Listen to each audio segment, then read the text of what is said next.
You're listening to Power Athlete Radio, a podcast dedicated to empowering your performance every damn day. Join former NFL pro and Power Athlete founder John Welborn as he dissects the greatest minds in strength, conditioning, and more. So whether your goal is to be the hammer, destroy mediocrity, or simply move the dirt, you've come to the right place. Now with the warm-up done, let the gains begin. Power Athlete Radio listeners, staying with the theme of strong guests, today we have Mark Bell. Mark is an inventor, podcaster, bodybuilder, powerlifter, and new runner. He is the true definition of a Renaissance man who's never let his appearance or his passions define him. He is the founder of Super Training Products, Inc., and the inventor of the slingshot. This is a long overdue guest on Power Athlete Radio, but one I wanted to do in person, and it was well worth the wait. As the Stoics say, patience is a virtue that's essential for living a good life. Buckle up and strap in for Mark Smelly Bell. Dude, thanks for coming on the podcast. I feel like we're well overdue. I know, it's been a long time. You said, what, it was episode 60 of your podcast. Yeah. And I'm which was what, 8-9 years ago? Yeah, and that was of my first run at podcasting, and that was we have 300-400, maybe 500 episodes of that, and now we're on 1,000 of these new ones with my new crew. How many a week do you guys do? We do at least 3 or 4. Wow. Yeah. Shit. We're cranking on them all the time. So basically professional podcasters. Professional podcasters, yeah. It's been a lot of fun. This week, I got to visit with Nick Bear. Mm-hmm. Had an opportunity to run with him and also podcast with him. Zach Bitter, I got a chance to run with him. And then Tom Segura, I got a chance to lift with him and podcast with him. So And tell jokes. It's great. It's great to be down here in Austin, Texas. No, he said it was too hard. So, I mean, imagine that. Imagine like I think, once you get a reputation going as a comedian, then it's probably kind of nice. People are already like expecting to laugh, but when you're working for those first laughs, that's got to be a tough gig. I think, what was it? Will Ferrell said that everywhere he goes, people expect him to be funny. Mm-hmm. So his way of being funny is not being funny. Right. So I always wonder with these comics, if like people know who they are, they're like waiting for him to drop something and he just ends up not doing it. And they're like, fuck, that's got to be gratifying. It seems like a hard skill to learn. And you got to do it on stage in front of people, Well, have you ever seen how many opportunities they have to do it? Did you guys get to go to Rogan's Mothership? I haven't been there yet, no. So one of the guys that works with us, Arash, he works security and does some stuff for him. So we got a chance to go. And it's interesting to hear, I saw Rogan during lockdown. Mm-hmm. He and Dave Chappelle had their deal at I saw some of that too, Stubbs Barbecue. And I saw what he was working on, and then I saw the special that he ended up doing, and it was night and day better. Mm-hmm. And then I watched him get up, and he's in rare form, right. Was killing it. And I guess he gets up, and this is his deal, and they just keep rehearsing until it's super sharp. Practice, right? Over and over again. Yeah, and they get to the point where they just know exactly where the laughs are coming and how to play it and that. And I really appreciate their craft. I think as long as someone stays interested in something, they can keep at it. I think. Once you start losing interest or you feel like you're doing it for some other reason, I think that's where you get in trouble. And I think that's where you get kind of lazy, and then maybe you don't like your job as much, or maybe you're jealous of other people and you start to resent things. All kinds of things kind of go sideways from there. Mm-hmm. Do you think that happens in the strength and conditioning world? Yeah, I think that in strength and conditioning, I think we've seen so many things come and go, and there are like so many changes over the years. And I asked you kind of bluntly earlier, like, are we making athletes better? And I think you appropriately answered it by saying, yeah, some people are. And I agree with that. And I think that we're starting to see more athleticism being just part of gym culture, which I think is awesome. Yeah, there's a lot of people out there that aren't moving well, or they're in tons of pain. A lot of my old friends that haven't evolved and kind of moved on, like they still love the heavy lifting for some reason.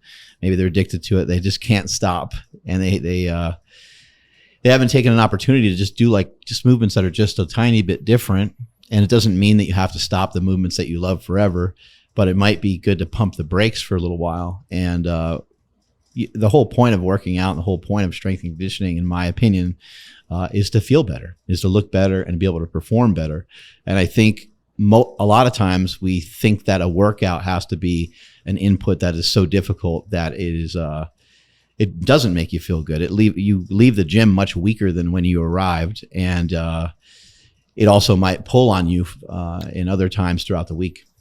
So you have an interesting kind of journey in this deal, and that what I know in terms of kind of getting into the wrestling and then going to West Side and then powerlifting, and then obviously the infamous deal where you fell with a whole bunch of weight on your back and end up deciding that maybe isn't this the thing that I should be doing, and then you moved into bodybuilding and getting in shape, and then all of a sudden now you're out running. Right. Talk about like a fucking transformation, a spectrum to cover. I mean, how? Why? Like, how did you get here? Was it just this idea of constantly evolving? And now, I mean, because really the big change came with the bodybuilding. Yeah, it's 100%. I think standing still is something you got to be really careful of, or staying in the same spot as you were. And I think as flawed people in general, I think that we have a tendency to like self-sabotage ourselves, and there's some piece of you that probably wants to stay the same.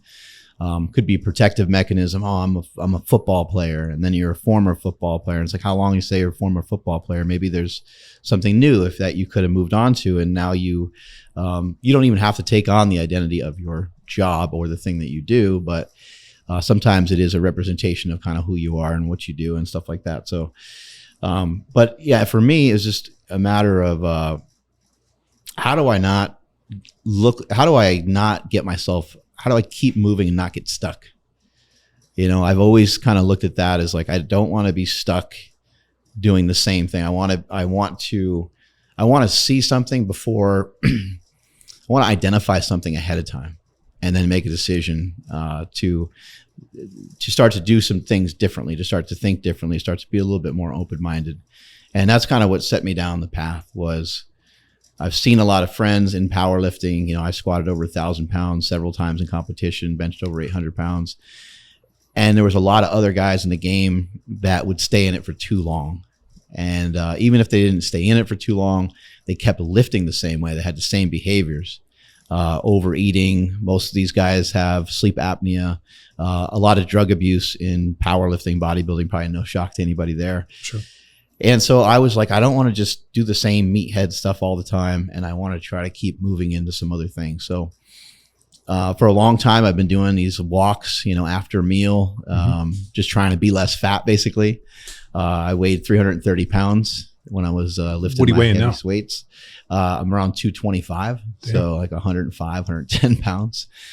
And I just wanted to keep sticking and moving and not get like stuck or caught in some things I saw my friends go through, and not just in powerlifting, but even people that I admire, that I get to meet through social media, and these kind of semi-famous fitness people and things like that. When I'd actually get to talk to them, unfortunately, their life was kind of chaotic, and some of them were depressed, even though they had lots of money and all these followers and different things. And some of them just had a lot of anxiety. I was like, whatever this is, I was like, I don't want any of this for me. So I'm going to try to just keep improving myself and try to be open and try to see if I can find some blind spots. Wow. So I'd love to get into a little bit of the transformation. I mean, I always think about that pivotal moment where I saw you on the video fall with, was 1,085. Yeah, 1,085. And then there was this, like, that metamorphosis. Was that like the moment that you were like, maybe this isn't the direction I should be going, or like, I got hurt, fuck this? It was pretty painful. It was a painful handful of days. And I think that, what was the injury? I don't even know, because I never went to the doctor. I actually I strategically will go to certain people that I know will give me certain answers. And so I went to a guy who does kind of like more like Chinese medicine stuff. And he actually had a really good point. He's like, if you go to the doctor and they give you an X-ray or MRI, he's like, they might be able to tell you what's wrong with your leg, but your leg may have always been that way. He's like, I don't think you broke anything. Like, I was in tons and tons of pain. I had some pretty good swelling for a handful of days in my kind of lower leg and in my ankle. He's like, I don't think he's like, if you broke something, I think you'd be, at the hospital right now. So he's like, I think you're fine in that respect, but, he's like, this is just it's going to take some time basically, and you're fine. And that's the answer I was looking for. And so from that point, that fall, caused a lot of pain. I feel that pain can be like a mentor, and it just started to send me down a path of just wanting to be healthier really was more the thing. It wasn't like, okay, this lift is taken away from me. I'm like, I need to kind of I need to step back. I need to zoom out, and I need to kind of see if I can make any more sense of this. I squatted 1,000. I was pumped about that. I benched 800. I was pumped about that, but I always wanted more. Then it was like, 850, and then it's 900. And then with the squat, it was 1,100. It's like, it's just, if I hit those, it's not going to make any difference. I'm still going to want to do more. Yeah. And so I was like, in pretty deep, I felt like I was kind of addicted to it. It was something I really loved the feeling of picking up those like 1 rep maxes and stuff like that. So I always kind of knew there was like some danger in there, and that I could get seriously injured. I could get hurt. I could have permanent damage. And from that point of that fall with the 1,085, it was important for me to start to, look into doing some other things. And the other thing was bodybuilding. So then how did that pick up? I mean, was it, I'm going to enter a contest, I'm going to get in shape? Was it, Stan Efferding trying to mentor you into it? I mean, I know you had the war on carbs, and it's kind of funny when I check in, there's always something that is like, us versus them mentality that you use, which it's always fun. Yeah. Yeah. And, I'm sure it brings up a ton of hate, but also good just good content. Entertainment, entertainment. And I think people forget for the most part that social media is entertainment. Stan Efferding was huge to have in my corner. It was just huge to have him, come to my gym. He came to my gym years ago, and he was just became a pro bodybuilder. He was training with Flex Wheeler. And Stan came to me and gave me a bunch of cash, and he was like, I want you to train me. And I was like, well, my gym is free. And, he's like, no. He's like, I'm going to be a pain in the ass. So he gives me like $6,000 cash. He had money. He was jacked. He's a pro bodybuilder. I saw when I was prepping for this, there was a video of him like getting out of a Hummer. Yeah, right. And he looks fucking massive. He's huge back then. It was nutty, right? He was big. But, it's not like I wasn't aware of this before, but Stan came through and he started lifting these massive weights. He even went on to set a all-time world record in the squat in the 275-pound weight class, as well as a total record that was around in powerlifting, I think, since like the early 80s. And Stan was able to beat that, I think, to the 2,300 something pound total, bench, squat, deadlift, all done raw. So he was incredible, but I was like, I got myself fatter and heavier to lift more weight, but I was like, I don't look anything like this guy. I'm like, I need to change. Okay. Yeah. Maybe for me, maybe personally, like with my height and genetics and so on, maybe I did need to gain some body fat, but at that point I was just fat. Well, but I decided to make a change. But wasn't that kind of the West Side way? It was. Yeah. Yeah. My mentor, Louis Simmons, that's what he would look at everybody and be like, you need to gain 50 pounds. Yeah. No, he told me that I needed to have a 50-inch waist. He's like, it's like so unhealthy. Yeah. He's like, at your height, he's like, how big's your waist? I'm like 38. He's like, you got to get it up to 50. He's like, if you want, I was like, no. And then I'm sitting there at Bob Evans with, Tony Baloney and this crew of guys just drinking Cokes and eating peanut butter and, this. And I'm just looking at these guys and they look like swollen ticks. And like, they look like they were going to explode and implode. Do you remember in, what was it? Big Trouble in Little China, where like the Chinese guy and like the face exploded. Yeah, that's what they all looked like. They were so swollen. We interrupt this episode with a shameless self-promotion. Do you want to build thick, sidewalk-splitting slabs of muscle? Let me introduce you to Jack Street. Get access to the same tried and true training methods I followed during my 10 years in the NFL, all to walk into training camp at 308 pounds at sub 8% body fat. Punch your ticket to the gain train and join thousands of residents already following Jack Street. Head to powerathletehq.com/Jack Street and claim your 7-day free trial today. Now back to the show.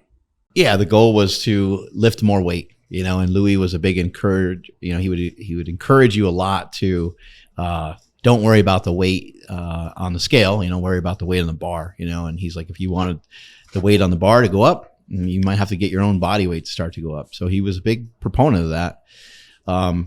But again, like I just didn't want to get stuck in any one thing. I saw a lot of friends, move on from powerlifting or get hurt and have to make, I think if you have to be told that you have to make a change, I think unfortunately it's maybe a little late. Like if you can make the change first, if you can take the first step towards doing jujitsu or towards, writing that thing you wanted to write or whatever the thing is that you're not doing that you've been thinking about for a long time, I think there has to be the kind of a little turning point that gets you kind of aimed in that direction.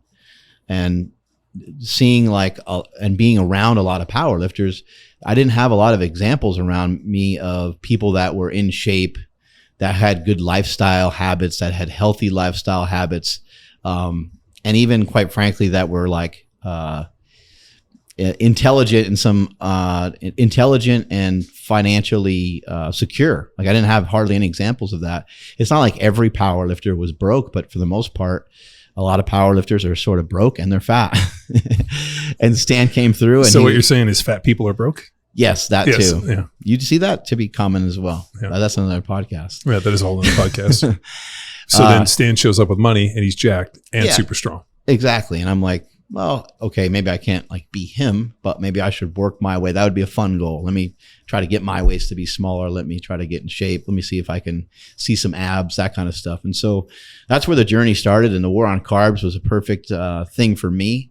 I've always liked ketogenic style diets. I've been using them since the mid 90s when I was in high school. The first time I ever used a ketogenic diet, reading Dan Duchesne's book or something like that, Body Opus. And I've always been a fan of it. So I implemented that diet routine. Didn't change anything with my lifting for a pretty long time, but that change started to take me from 330 to 290. And then I implemented a little bit of paleo stuff. That's when I was made more aware of your style of eating, which at the time was paleo, milk, maybe some dairy, right? Stuff like that. And I like which that. is pretty much all the carnivore stuff now. Yeah. Yeah. They're eat meat, fruit. And they were honey and dairy. I'm it's it's pretty it's funny how all this stuff comes full circle, because I got it from Mauro de Pasquale and Vince Garanda. If you look at that kind of stuff, it was the same deal. It's just nowadays you're on a diet. Nowadays you're on a diet if you're just eating the natural foods that are around. Is it really a diet? That's what I'm saying. I just thought it was eating. Yeah, it is, but we're so used to processed foods that that's the more common thing. And then when you are a denier of processed foods, you don't want to eat them, or you make different decisions and you're eating vegetables and meat and fruit and stuff like that, then you're the weird one sometimes. And you're the one, and you're the one on a diet, Yeah, I don't know if that's the weird one. I think that's the way you segment people. Right. I think they're the weird ones, and I don't want to hang out with them. Right. Right. So for me, the way I got into it, I thought the same thing in my head, but I think that sometimes, I think sometimes there's a part of that where, it's maybe it doesn't seem like the person fits in perfectly. The food for performance deal was always our kick. I always wanted to be bigger and stronger. And I realized that, if you're going to go out in front of millions of people in white spandex, fucking be in shape. Yeah. And that was, you're out there and you're you're bending over in front of millions of people in white spandex. They have way too many fucking pot shots and John Madden circling dudes' guts and butt crack and everything. Oh yeah. Humiliating people. And and I didn't want to be on that side of it. I wanted to be in good shape. And I'm like, well, shit, if I eat better, and do a little bit of aerobic exercise and maybe a little bit of bodybuilding, I'm going to look better, and therefore I'm not going to end up on John Madden's, because he used to circle. I don't know if you remember the Dallas Cowboys with Larry Allen and Nate Newton and all those guys, and I think it was it was like a candy bar on the field or something. They circled it. Oh yeah, and he would show their guts and the whole thing and just humiliate these dudes. And they didn't really give a shit, but I was mortified. I'm like, fuck, I don't want to be one of these guys. So it just helped to be in good shape. It feels good to be in good shape. And that was something else that was a focal point, which I never really did before. I didn't really, I guess maybe in the beginning I might have lifted a little bit for aesthetics. I think when you're a teenager, you're trying to get jacked pipes or something like that. But so much of it was more performance based for powerlifting. And then so trying to the transition into that was a lot of fun because I was able to make some pretty good changes, going from 330 to around 290, then being stuck at 290 for a while and getting into the 270s and then, getting down to 260 and so on. And I stayed at these weights for a long time. People always ask kind of how long does this process take? And I just tell them it took 10 years. Yeah. Yeah. It didn't really take 10 years. It probably took almost more like 5 years to lose 90 pounds or something like that. But it took another 5 years of almost like rehab of, keeping these disciplines cemented. Because I would still go from like 270 to 285, and then I'd be 280, and then I'd stay there for a little while. Then I'd work my way down 5 pounds, would ratchet back and forth over long periods of time. And so it wasn't like I just, boom, I got this discipline now and I'm all fired up and now I'm on this diet perfectly. It took a lot of trial and error, and I failed many times, and I would cheat on my diet or overdo it. When I look back at it, I was thinking of this cheat meal is going to be like, it's time to like overfeed and like, I don't know, it's going to keep you strong for like the next workout because you ate a bunch of calories or something like that. And I just, some of that can be true. Like you eat a certain amount, you might hold some sodium and feel a little stronger and stuff like that. But I needed to lose that. I needed to shed that for myself if I was going to continue to do something different. And that was to continue to try to work at just looking a lot less fat. So, I also didn't want to pull the weight off super fast. Sure. Because then you look like a Sharpay. Yeah, you look like a little melted candle. People it's a bad look. Yeah, people are like, what happened to him? Yeah, no, it's never a good look. People forget that the skin's elastic, but it needs time. You all of a sudden cut 90 pounds, and all of a sudden now you're looking at some reconstruction surgery and getting cut up like a Sharpay. It was really helpful though to have a diet that has whole foods in it that's not so restrictive. Like I love the keto diet. I still think it has a lot of great application. What's your diet like today? Mainly just same thing. It's like meat, fruit. You just put meat and fruit on repeat pretty much. It's not a bad diet. And there's a little bit of dairy in there. I'll have some yogurt, some cottage cheese. No vegetables? Yeah, I'll eat vegetables. Yeah. I actually, just maybe the last couple of weeks, I wanted to try to augment my energy and macro ratio sort of thing. Basically try to give myself foods that fill me up a little bit better, that don't pack a lot of energy, so vegetables, certain types of berries, things like that. And then just jacking my protein way up just to try to get leaner. But that's been like an overarching theme of whatever particular style of diets that I've been on. And even now, even with running, I don't really eat a lot of carbohydrate, and if I say like a lot, I think a lot for me would be like 200 plus. Yeah. I will, if I lifted in a day and I ran in a day, or maybe I did it the day before, I feel I need it or I just want it, I'll eat a potato, I'll eat rice. I'm not like, crazy about it. I'm not like super regimented on it either. I just kind of loosely, go by how I feel and just try to make sure I'm hydrated and that I consume large amount of protein, because the protein was help keep my hunger at bay. So when you, I know you signed up and did a bodybuilding show, and I know there was like a big push in that. So how much were you weighing, and then like what did you show up to the bodybuilding show in? So I think something critical is, again, it took me a long time to lose all that weight. And in prepping for the bodybuilding show, I was already in pretty decent shape. It wasn't like I was shredded or anything, especially at the time that it happened. I'll explain it in a second. But I was just like a little bit out of shape at that time. I think I was trying to work through an injury, and I wasn't as consistent with like my workouts. So what happened was we had Hani Rambat on our podcast, and Hani coaches all the champion bodybuilders, works with Chris Bumstead and stuff like that. And I was fortunate to have Hani. He called me out on my podcast. He's like, "Hey, you're in good shape now." He's like, "You lost a lot of weight, and you've been, staying at this weight for a while now, and you're looking a little more jacked." He's like, "You owe it to your fans. You owe it to the people to go do a bodybuilding show." He's like, "I think they would really." You're like, "Shit." Yeah, I think they'd be really interested. And then so I just took my shirt off. I was like, "Well, I don't know anything about bodybuilding, so you need to help me. I don't know what the hell's going on. So if you'll coach me, then I'll go do it." And I just started doing all the bodybuilding stuff. You want to be a bodybuilder, then you're going to have to do bodybuilding stuff. If you want to power lift, you got to do powerlifter stuff.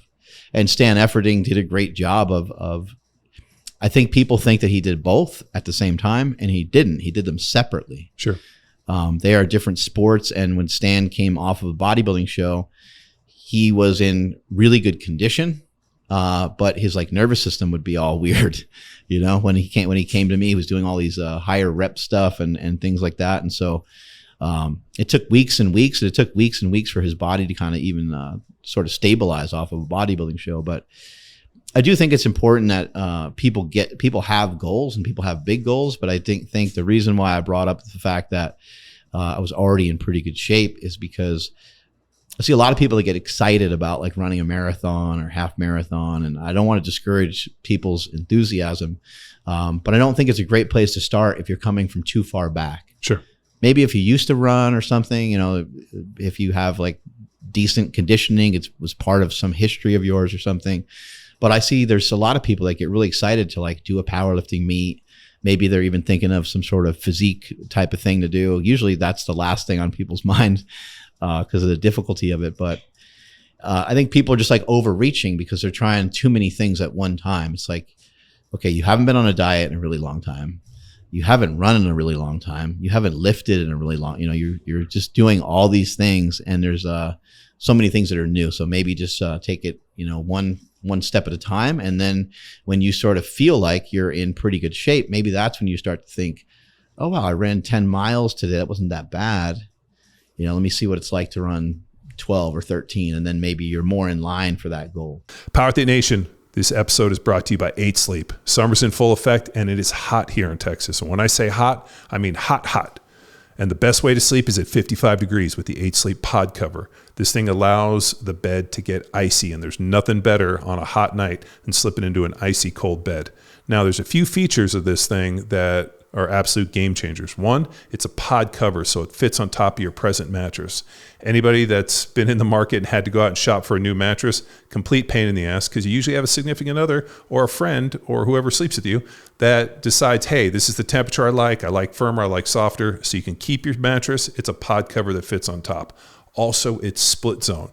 So let's say I like to sleep at 55 degrees and my wife likes to sleep at 65. We can have separate temperatures, which just makes everybody happy. And then also for the performance crowd, which I'm kind of a geek, I like to know all of the different sleep metrics out there. It gives me how long I slept, how restful, how many breaths, and most importantly, my HRV, which I can track.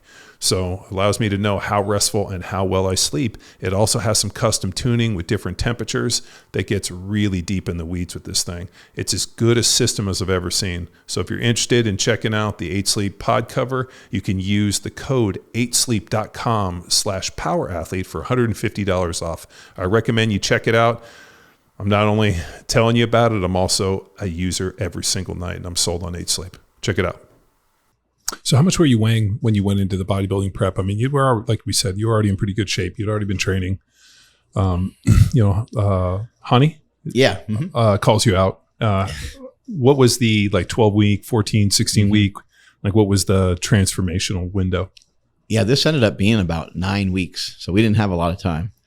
And it was just like right away, just bring the fats way down. Keep the protein cranked, but he didn't really know how I'd respond to like a ton of carbohydrate and stuff, since I don't normally eat that much of that.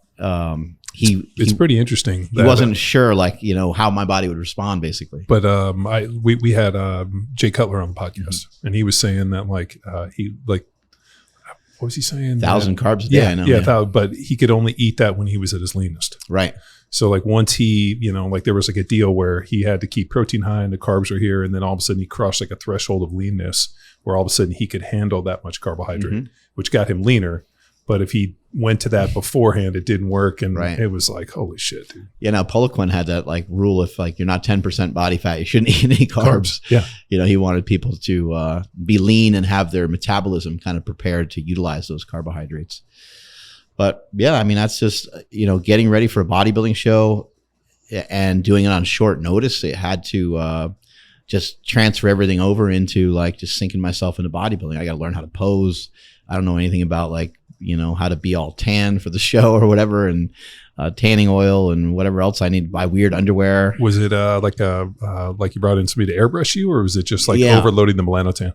It was all, it was all be in the sun, melanotan, everything. So when I did your podcast years ago, I remember you were all high on the melanotan. Oh yeah, I love you. this stuff. You were like, dude, this is the greatest. You know, you'll fucking get tan. You walk around with a constant fucking heart on, and it's the magic. Yeah, you were like, this is the best thing ever. Everybody should take this all day. I love it. And you're like, but don't take too much, because I think that you said that you took too much and you turned to like a crazy kind of sweaty purpley color. Oh yeah, and you were like, just little doses. So it was hilarious that you were you could not sing the praises of melanotan better. Well, yeah, it's because I started up a company. You know. Oh, you have a company now? No, I'm kidding. I was like, oh, that makes sense. Oh, yeah. It's Mark's Peptides. Yeah, you're a huge proponent of it. Oh, dude, I to this day I still laugh about you being like, man, this is the greatest stuff ever. So, yeah, whenever I see the bodybuilding shows, I just kind of assume that those guys are taking that, and then they show up and somebody has an airbrusher and they just fucking paint them. Bodybuilding is, it's weird. And then just the diet alone. The thing that I liked about bodybuilding was that it's a full court press, and you might be able to kind of argue that other sports should be this way or that they are this way, but you got to go all in. You have to go all in with bodybuilding. You're going to be on the stage in like little skimpy underwear. So is the fear of being on stage in the skimpy underwear is what wakes you up and kicks you in the pants to go do it? That you're going to show up in front of all your friends in your undies and you better look the fucking part or everybody's going to laugh you out? Yeah, I think so. And I like to, I think, there was some people that were kind of thinking like, oh, he's doing bodybuilding. It's probably for like his Instagram or something like that. And of course, like everything's for social media. Everything's for attention. That's the world that we live in. But I genuinely wanted to kind of give this thing a shot. And I was like, if I'm going to give it a shot and I'm doing it with the best coach, out of respect for him, I owe it to him to just, go over the middle as hard as I can. And so I felt like I did that. I felt like it'd be kind of cool if I do this bodybuilding show, and when people go and check it out, when they see like, oh, he's 4 weeks out, 3 weeks out, they'll go, oh, like he's really doing it, like he's fucking taking it seriously. Sure. And you did. And I did. Yeah, and I won. And you won. Yeah, it was great. Oh fuck! I just did one show. You just did one show, and that was it. That was it. I don't know if I'll ever do it again. It was just a totally different kind of experience. It wasn't like competing like I've ever dealt with before. So it was strange. Well, it's subjective. Yeah. Like that's what I still am, right? Because we've been to the Arnold, I've been to the Olympia, and I'm fascinated by bodybuilding. Almost more so for the fans of bodybuilding, because people are nuts over. Oh my god, like they're like hero worship and this, and waiting in line for hours to I was just amazed by like the hero worship piece. And then I was even more amazed by the fact that there's like no concrete way to tell who wins or who doesn't. So like I'm looking at all these people, and the one that blew my mind was I think it was called the wellness bodybuilding for the girls. Oh, so right. They have like lower bodies that look like horses, minotaurs, and then they're like super fit with like like really nice implants, like nice cans, like cap shoulders. Right. And these girls like look like nothing I've ever seen. They like basically have morphed themselves into what would be like a minotaur, where it's like horse bottom, adult. And so like we were sitting there, and there was a Puerto Rican gal. I think her name's Yarnisha. I'm messing that up. Maybe it's her social media. I only know that because she had hundreds of fans with her face spray painted, like airbrushed on a shirt with like whatever her Instagram handle Holy was. Shit. Dude, she had like her hair like looked like it was amazing, like the amount of work that went into what it like this entire package. Pageant. Oh my god. Yeah, like I mean she had hair and makeup and this. I mean, it was crazy, and there was like armies of people that were there for her, and she didn't even win. Shit. And so we were and then we saw the bodybuilders. I stood next to Nick Walker. Who, oh yeah, massive. Yeah, he's like came up to like probably like my waist, but he's super wide. And what was crazy was it looked like his veins had collapsed in the bottom of his legs. He had such bad varicose. It was the craziest thing I've ever seen. I'm like looking at his ankles, and it's just like it looked like all the veins had just popped down. Yeah, he's had that, and people are always concerned when he's got like these pictures like where he's posing and stuff like that. People are like, what is going on with your ankles? Yeah. I mean, it's he's not dead yet, and he's probably taking everything under the sun. But I was fascinated. But the problem I couldn't, or as we were sitting there, we're watching all the bodybuilders on stage, and even like Chris Bumsfeld, and like there's like a Brazilian dude that's like his big guy, and then there's a black dude that's like his, these three guys get up there. The only way I knew Chris was going to win is he was the tallest. Right. And he had a mustache. And I was like, I think the guy with the mustache is going to win. But like, it was like, I couldn't. It's tough to really tell. Yeah. And the people next to me who were like into it, like knew, oh, he's, this. I mean, they were like picking these dudes apart. And I just was completely like, what am I looking at? Yeah. Like, what am I looking at? Yeah. I'm like, everybody's in great shape. They're all really tan. Like they all look great. I mean, they all they're all wearing the same Speedo. I just know one dude's taller, one dude's black, and one dude's Brazilian. Like that's the only difference. But the girls, I couldn't tell any difference. But then like some girls were wearing high heels, some were barefoot, and it was crazy to see the difference. I was. Oh yeah, they have like bikini and everything, right? Yeah, it was bikini, but then they were wearing high heels, and then it was bikini, but they were wearing no shoes, and then they had a closed fist and an open. Like it was, I like my head exploded, just like, and I appreciate people's dedication to something. Yeah. Like if you're going to do something, fucking let it kill you, right? And these people are going out and dying on the sword for what they want. But what was amazing was the crowd and the people and how into it the people were, and they knew their own. Like it was really fucking like shockingly scary. You win a lot of admiration by not eating a lot. Yeah, and for a handful of weeks. I mean, but at least in football, we get to go out and people would get drunk. Like one of my favorites was during TV timeouts. We'd always stand there and watch the crowd and see people get into fights, especially at Eagles games. Like if the Eagles Giants were there, always, right? Yeah, just get fucking shit faced and beat each other up. So we used to stand there and watch it. And so at least there was like football, hot dogs, beer. Right. People were up fucking up the other people. But like, so I could see the dedication with the fans, even though I thought they were insane too. But the bodybuilding fans, I've never seen anything like this. They got their Tupperware. They got their protein shaker cup next to them. Did you get a glimpse of that when you were there? Yeah, for sure. I mean, there's people, like the longer someone's been bodybuilding, the more giant their gym bag is. And they got, all the prepared meals. It definitely was a stiffer thing than like doing powerlifting. At least it seemed that way.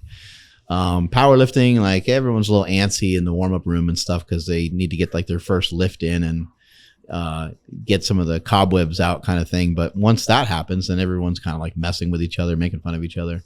When I went to this bodybuilding show, I like grabbed a donut in the back, and the donut is like for like after you do your morning show, like some people will have some sugar.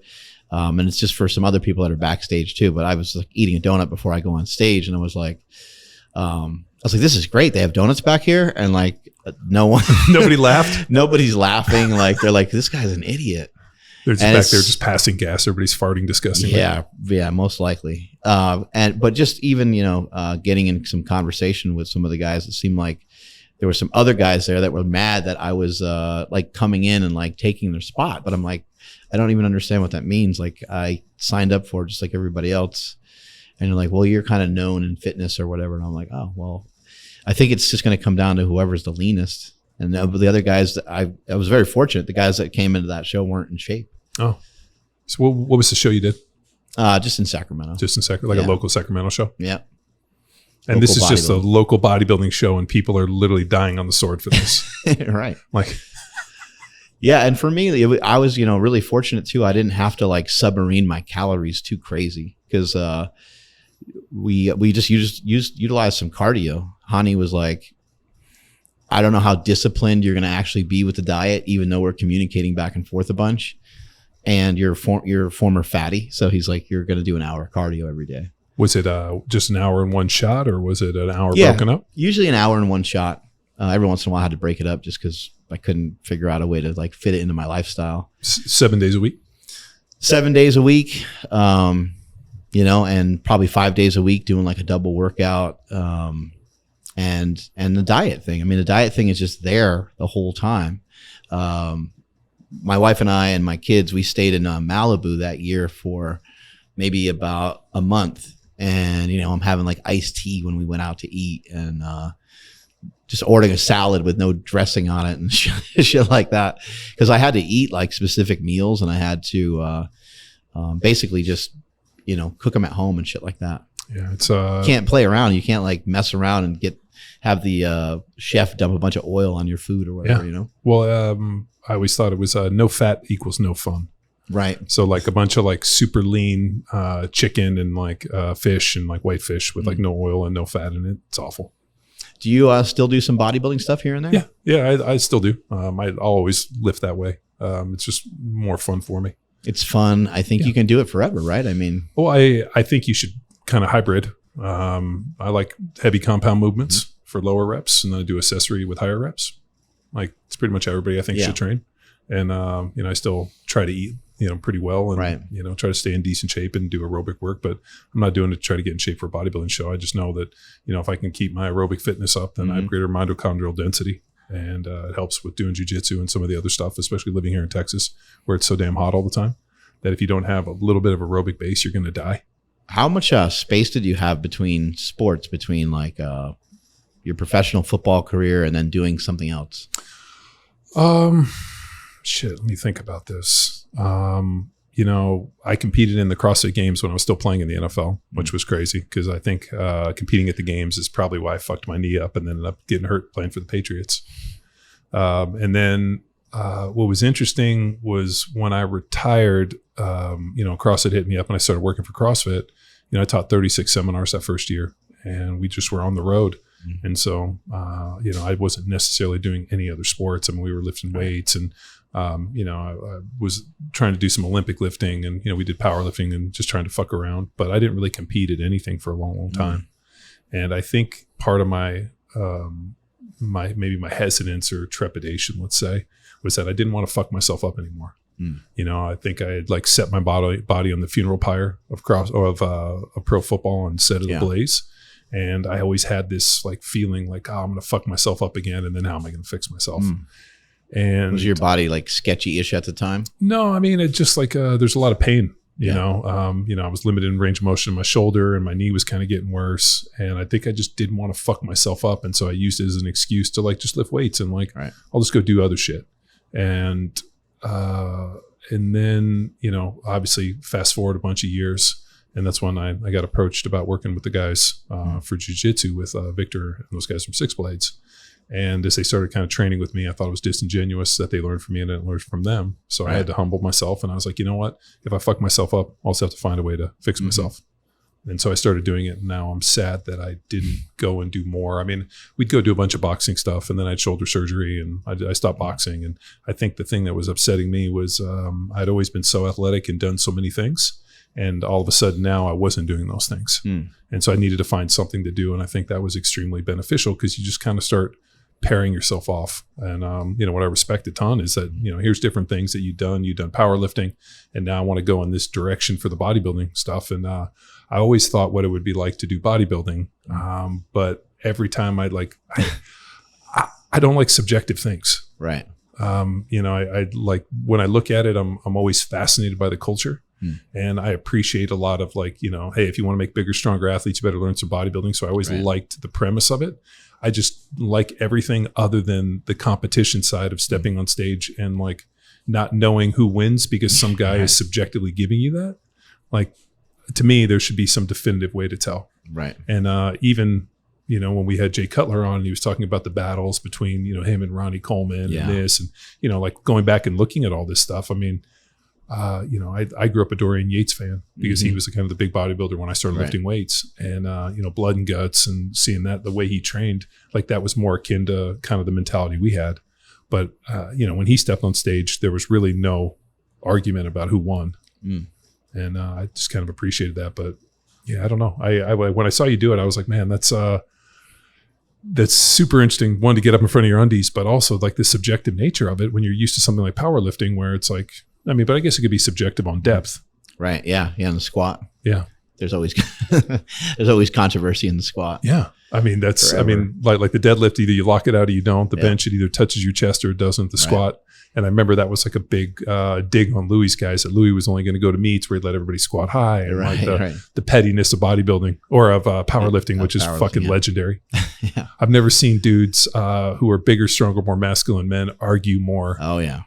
And be that petty. But I'm sad that I didn't get into something a little bit earlier, but I don't know if I was ready for it. It kind of took me to like mentally be like, it's okay to get fucked up again. You've been doing a lot of stuff in the gym though to keep yourself like you're not just bodybuilding in the gym. No. You're keeping yourself resilient with special exercises and I've always trained athletically. Yeah. And just I figured any like running or any drills, anything like that. I still sprint. Yeah. I don't know if you noticed, but that hill in the back of the building, I graded that so I could do hill sprints. Nice. And we pushed that sled. Do a lot of sled drags and a lot of that stuff. A hill sprint is so good, especially for a bigger guy. Yeah. You don't have to worry as much about getting hurt. Yeah. No, I look at you at 225 pounds and I'm like, man, I always wonder what it'd be like to weigh like 240 or 250. And, I think the closest I've gotten was like 265. And the problem is that my head looked so skinny that I would almost have to like readjust to like head size. So that might take a little while. Well, dude, when you're 6'6", like, I mean, what are you like 6'2"? I'm like 6 feet. Yeah, 6 feet. Yeah. So, I mean, like it tends to like my head tends to look like real beakerish. I get nervous on that. Yeah. Being around like other friends that have been powerlifting or bodybuilding for a long time and me, kind of giving up some of that, still like runner wise, I'm 60 pounds, 70 pounds heavier than a lot of people that I see running. Yeah. But a lot of friends, they'll be like, you're a pussy or whatever. And they try to tease me about it. But then usually later on, because we're all similar in age-ish, they'll be like, I got to kind of do the same thing. Well, like I need to head in your direction, I think. Do you enjoy the running? I love it. Yeah, it's been a lot of fun. It took months and months to kind of get used to it. But did you love it the first time you went out and ran? Or did you think like I need this? Or it just took you doing it over and over again to kind of find that? Yeah, it took a little while. I don't even know how many years, but Starrett and like myself, and I think you and kind of a handful of other guys, Jesse Burdick, we've been talking about the value of going out on a walk for a really long time. And so for me, that's where it started. And the walking actually helped manipulate and helped me lower my body weight quite a bit as well. Because I like to eat, I really do. It's like ingrained in my head somewhere. I really love to eat. And so I need like the activity to kind of keep me going. But the transition into running was just a transition from walking. So I was on a walk one day and I was like, I wonder, it's been a long time since I really run. The last time I did, I remember maybe like a year prior, I was trying to get into some sprints, but I tried to sprint too fast, too early and popped something in my calf. And then I tried again and I popped something in my hamstring. And were you doing a bunch of barefoot running? I think so. Yeah. Like on the beach and stuff like that. Yeah. I think I saw a video of you on a like football field doing barefoot running. You had some guy on the podcast who was a big Graham Tuttle. Yeah. Yeah. And you were doing a bunch of barefoot running. Yeah. And it's, I like some of that on the grass. Yeah. It's, in the appropriate spot. Sprinting to me is like the greatest, like display of power. I mean, it's not necessarily a great display of athleticism. Like I always joke that, I had to see Usain Bolt play pickup soccer to know he was a great athlete. Like sprinting in a straight line isn't a great show of athleticism, but it's a great display of power. Cal Dietz always says that if you can videotape somebody running and break it down, you can pretty much see where somebody's deficient within their strength training model based upon sprinting. So I always felt that a program that doesn't involve sprinting is kind of a subpar program. And like the day that you forget or lose the ability to sprint, now you're all of a sudden transitioning away. And I've heard other people say it much more eloquent, but I'm always like the day that all of a sudden I can't go out and sprint. So I mean, that hill in the back is one of those things where like at least once a week I'm like, I need to go run this motherfucker. Not in this weather. Yeah. So in this weather, that's what that torque sled that I have indoor. So we got one of those and like pushing that for 15, 30 yards at a time. Like that's kind of my sub in this weather. But when the weather gets better and the grass gets a little lush and it gets much softer in the grass, running that hill is one of the greatest things to be able to do. And then also the feeling of like, okay, I can still do this. Because I always think at someday there's a point where we won't be able to. Right. And will you ever remember the last day that you ran or the last day that you sprinted? Right. So I mean, I think it's great that you're out there doing it, but shit, man, I always liked the ability to run fast. Jogging just always seemed like a warm up to me. Yeah. Yeah. So for me, it started with the idea of like, I should get explosive. I should work on getting more athletic. And I was contemplating doing some sort of shorter running because I'm like, I'm not going to go like run a marathon or anything crazy. Right. And then you did run a marathon. And I did run one. So I tried to start out with sprints. I screwed myself up a couple times. I was trying to be cautious is the thing that was even more annoying, because I am understanding like I haven't sprinted in a long time. So I wasn't really trying to even go fast, but I hurt myself twice. And then, over a period of time, I just started to jog a little bit on some walks. And I was like, I bet I could jog to that sign over there. And I would jog and I'd make it to the sign, and then I would try to jog to the next person's house or whatever. And over a period of time, I would walk and jog back and forth. And then eventually I was on a jog one day, and I was like, oh, I went a half mile already. Well, let me see if I can go another mile. And once I did that next mile, then there was only 1 mile left in the loop that I was doing. So I'm like, oh, let me see if I can run the whole thing. And running the whole thing was something that I told myself probably 3 or 4 months earlier that I would probably never do, just because I would think that, I don't know, I just think I'd be breathing too hard and that it would just suck too bad. Like it would be so uncomfortable that it wouldn't be fun, you know? And I was wrong. Eventually I just got used to it and was able to kind of keep going, and the pace was super slow and all that. But I was also so poor at it that I wanted to figure out like why.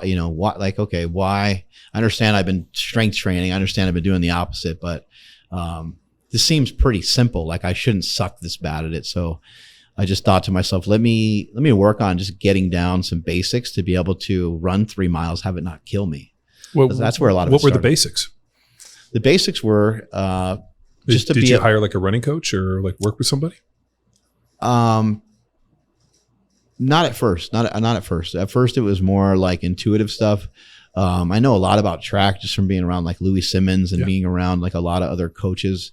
A lot of the protocols that we utilize in strength training are very similar to what you'll see on a track and things like that. So I knew a little bit of stuff. And so I just was trying to put some of that into practice. I would watch videos. I talked with David Weck, listen to some of the stuff the guys from GOTA were saying, listening to some people about some barefoot stuff. And the barefoot stuff made a lot of sense to me, that if you're on an appropriate ground, which I think would be like a field ideally, not just like running out on the concrete, but some sprinting barefoot and even sprinting in like thick sand or sprinting uphill, all those things kind of made a lot of sense to me, due to the fact they slow you down a little bit, and like the absorption is way different. And so some of that was something I was also trying to incorporate here and there. And it's something that I want to get more into now. I want to be able to work more on power. So that was kind of the whole point in the very beginning of running, was to, I don't know, be able to turn it into something different. But along the way, I got addicted to endurance training, because once you start going and once you start to do 3 miles, and you're like, oh, that, didn't really negatively impact me. You start to do that in a lower heart rate, but you're running the same speed, or maybe even running potentially a little faster, and that heart rate is staying the same or getting lower. You'll just get amazing results when you're not trying to top out all the time, when you're not trying to go really fast. Sure. And before you know it, you're just out on a run one day and you're like, I'm not out of breath. My legs don't bother me. For some people, it takes a while to get their legs ready. For other people, it takes a while for them to get their kind of breathing and their heart rate under control. But those two things, at a certain point, once you just have a real general basic, that's kind of what I meant by the basics, real general and basic, I would just say like aerobic base. Yeah. And once that, and there's many ways to build an aerobic base. That's why some people are like, I don't understand why someone wants to go out and run for so long. It's like, well, you don't necessarily have to. It's just that you have to be strategic on how you build out these aerobic bases. This episode of Power Athlete Radio is powered by Train Heroic, the most immersive strength training app experience on the market. We've built our online training business by partnering with Train Heroic and helping us deliver all of our world-class training programs like Jack Street, Field Strong, and Grindstone. To learn which Power Athlete training program best suits your goals, head to powerathletehq.com/training. And if you're a coach looking to build a business with the best tech and training, go to trainheroic.co/powerathletehq. And now back to the show. We had, like I said earlier, we hung out with Boss Rutan, and he has this thing called the O2 trainer. Yeah. And the whole deal. So I've been messing with it, and the whole deal is, training the diaphragm. And so his, makes all those muscles tired and sore. It's terrible. But I've been using it because his deal is that if you can train those muscles, your second wind is really just your diaphragm warming up. So the quicker and the stronger and the more warm you can get your diaphragm, the quicker you can get into your second wind. And I remember in college, you're going to laugh at this, but 1 year conditioning test was a time mile, which is the dumbest thing we ever did. And because I was under 300 pounds, I was like 290, 289, 292. I had to run sub 7 minute mile. Jesus. So we didn't do any fucking speed work. All we did was lift weights, and then we would go to the track and either do 200 meter, 400 meter, 800 meter repeats, and had this entire track workout that this guy that ran the mile at Cal put together for me. And I ended up running a 6:58. Wow. And then of course we got our fucking dicks kicked in. Everybody was slow. It was the dumbest experiment on the planet. But I remember having to go out and do all this kind of logging all this mileage. And I remember it took me about a mile, and then all of a sudden we started pushing past. All of a sudden I could breathe better. Right. And then you get into this I'm going to die. And then all of a sudden I got to the point where I'm like, oh, I'm not going to die. And I used to joke that it was my second wind. And then when Boss Rutan said it was warming up, I'm like, man, that makes more sense. But yeah, we had to go do it. We used to have to do these long runs where we would run from the Memorial Stadium. We would run down College, come down, and we ended up doing these 3 to 5 mile loops. They were 5Ks. So they were 3 miles and change. But we would run this loop 2 days a week and do all this. So for an entire off season, all we did was endurance training. We ended up, everybody was in shape. Everybody made their time, but it actually destroyed any ability we had to play football. So it didn't carry over. So then I had this really negative view of aerobic training. I thought it was a fucking scam. I thought anything that didn't involve power and speed and max intensity, Charlie Francis, was fucking garbage. And I think that was super negative, because it wasn't until I got out of the NFL and started digging into Joel Jameson stuff and a lot of that, where I realized that the value of an aerobic system and having a well-tuned aerobic system increases mitochondrial density, and it recovers you in between sets and in between reps and in between efforts. So the greater aerobic system you have, it's your superpower in recovery. And I wish I had known that earlier on. But we just kind of go in directions for this stuff. But I feel like the internet and really just so much of this information is so much more readily available than it was when I was at that point. Now it's everybody's a fucking expert with social media. I always, it's funny, I'll get questions from people and I scratch my head. I'm like, dude, this is answered 4,000 times a day. Is it the fact that people don't know this, or the fact that people don't trust all the information that's coming out? Do you think that have an ability to run, I don't know, somewhere between 1 to 3 miles could be a pretty important thing for most athletes, with the exception of if the athlete really doesn't need that much movement in particular sport? Depends on the athlete and the sport. I would think for something I don't know. Let's say NFL football. I think that at least offensive linemen should be able to go and walk or do a pretty quick pace ruck with maybe 50-pound vest. They should probably be able to do that for 1 to 3 miles. I don't necessarily know if you're 300 plus pounds if I want the pounding. Right. But the ability to go out and walk fast, especially with weight, I think is really beneficial. If all some sort of aerobic base of some kind. Yeah. I really like the echo bikes and I don't like the assault bikes as much because of the seat, but and also we tend to break them. But that echo bike from Rogue is really well made. I think the conditioning for that, especially at the cross patterning, is excellent. Right. We can really, and there's no eccentric load, so we can really push the conditioning because of the concentric.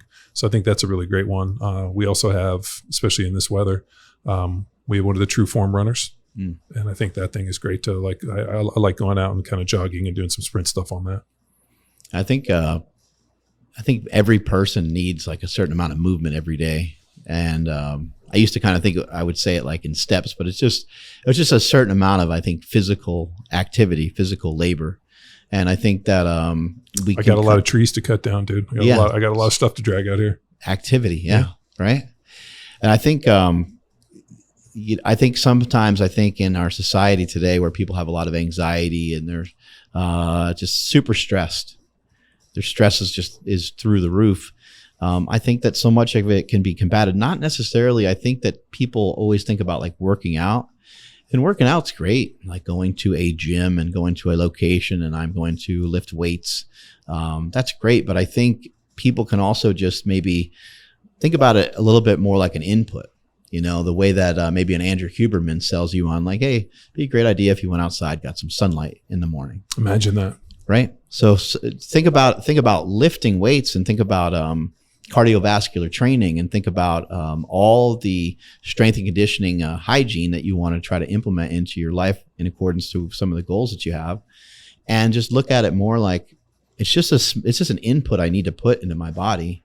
And if I just go over there and pick up that heavy kettlebell, a handful of times for maybe a couple sets, is that good enough for the input that I'm looking for? It very well could be, you know, if it's the right stress, if it's the optimal stress. Same thing with walking, same thing with running. But I think that, I think a lot of people are like afflicted in our society today because I think they don't gain the habit of movement. And I think that every person is pre-programmed to take a certain amount of steps or have a certain amount of movement in a day. Did you ever read Art Devaney's Evolutionary Fitness? I have not. Man, this is, I read it years ago. Like, this might've been like right around the time the movie 300 came out. God, I can't remember what I was on, whether I was on a podcast or I was at a talk. And they asked me like where I saw like, you know, like that they were like, do you remember a polarizing moment in fitness and training? And I do. For me, I think I was 10 or 11 years old, and I was at there's something in Southern California called junior lifeguards. I don't know if you know what this is because you're from Northern California, but in the East Coast. But in Southern California, there's a deal called junior lifeguards, and about 9 or 10 years old, you go down, they have a swim test, and then you go to the beach, and it's almost like a lifeguard training program where you show up and you surf and you do, you know, run, swim, run, and there's like long distance run swims, and you surf and you learn first aid, and it's all the stuff you need to basically be able to go take the lifeguard test when you're 18. So it's like a lifeguard apprentice program, and all the kids in Southern California do it. Or not all the kids, but all the beach kids do it. So I did it when I was 9, 10, and it was something we looked forward to. We trained for it. We surfed for it. It was like really what kind of, you know, you used to wear your shirt all year round, and it was pretty amazing deal. Now that I think about it, I'm like, fuck, I still wish I had the ability to go do it. Junior lifeguards, but I was probably 10 or 11, and we were at the aid station learning CPR from one of the lifeguards, and like on the Strand, kind of the boardwalk, they call it the Strand. There was like a whole bunch of people and noise, and like we just like it looked like a little riot or something was happening. And we couldn't figure out what it is, so we walked out and we watched, and we were like, you know, what's going on? Did somebody fall? This, you know, we're like, you know, think we're like, you know, junior lifeguards, we're going to run down there and save somebody, and then all of a sudden we saw like the seas part, and it was actually a person walking. And this dude was just strolling, and he was like way bigger than everybody else. He was wearing like a tank top, and he had a gold chain, and like he was wearing these short shorts. And we were like, saw this dude walking, and people were just like fucking gasping and dropping things. And it was like something like a Marvel character. And it was Lyle Alzado walking down the Strand. Oh, shit. And he played for the Raiders at the time. And then we proceeded to watch him run up and down like this big, like kind of like this big ramp. Trying to make his comeback or whatever. Or right? No, this is while he was actively playing. So okay. This would have been like mid 80s, like 86 kind of in there. And he looked like a fucking superhero. And I remember thinking like, I want to lift weights. And so like that was a pivotal moment. And I was going through all these different pivotal moments and in my own life. And like one of them was like showing up to play, you know, football and realizing that like big, strong dudes were in there where the weights are. And like, I didn't know what they did, but I knew that they were around those big weights. So I wanted to be around those. And then like, you know, all these different points. And I remember when I thought that the majority of the world, their idea of training was like Pilates and bullshit. So whenever we went to like commercial gyms or like, you know, I traded Athletes Performance or the facilities, and we trained at places with other athletes. And so I thought only professional athletes train that way. And then the movie 300 came out, and I remember I went with some people, and I'm watching this movie, and like it was amazing. Like it was packed with like all these like kind of 20 something, 30 something people that were all like professionals, and they were watching it. We got done, and I walked right across the hall and went back in and watched the movie again. And like it completely changed. Like I remember I got on the internet, and I was like, man, maybe like Hollywood's figured this out. Everybody's going to figure it out. And about that time, I read Art Devaney's Evolutionary Biology. And I really think that you can't look at health and you can't look at this stuff without kind of looking at it from like through the evolutionary model. Like you got to think, let's say, you know, you know, the worst thing that ever happened to the paleo diet was all the paleo weirdos, Right. You know, guys in loincloths just being fucking extreme. Like if you look at the paleo diet, it's pretty much still how we eat. And people trying to make like a gluten-free muffin or something. Yeah, you know, and like, call it paleo. And you're like, come on. Like it just became ridiculous. It became like the butt of a joke. And if you think like you still eat a paleo diet, I eat a paleo diet. I mean, 90% of what I eat, like paleo diet with rice. And who's to say that rice isn't paleo? You know, like, oh, well, you're people. Okay, well, like of Asian descent, like those people like paleo. But I remember reading Art Devaney's deal, and it was like, you need to be able to, this is how you eat. You should, go to sleep when the sun goes down and wake up when it comes up. You should be able to run and lift weights. And like, that's by far the best model I've seen.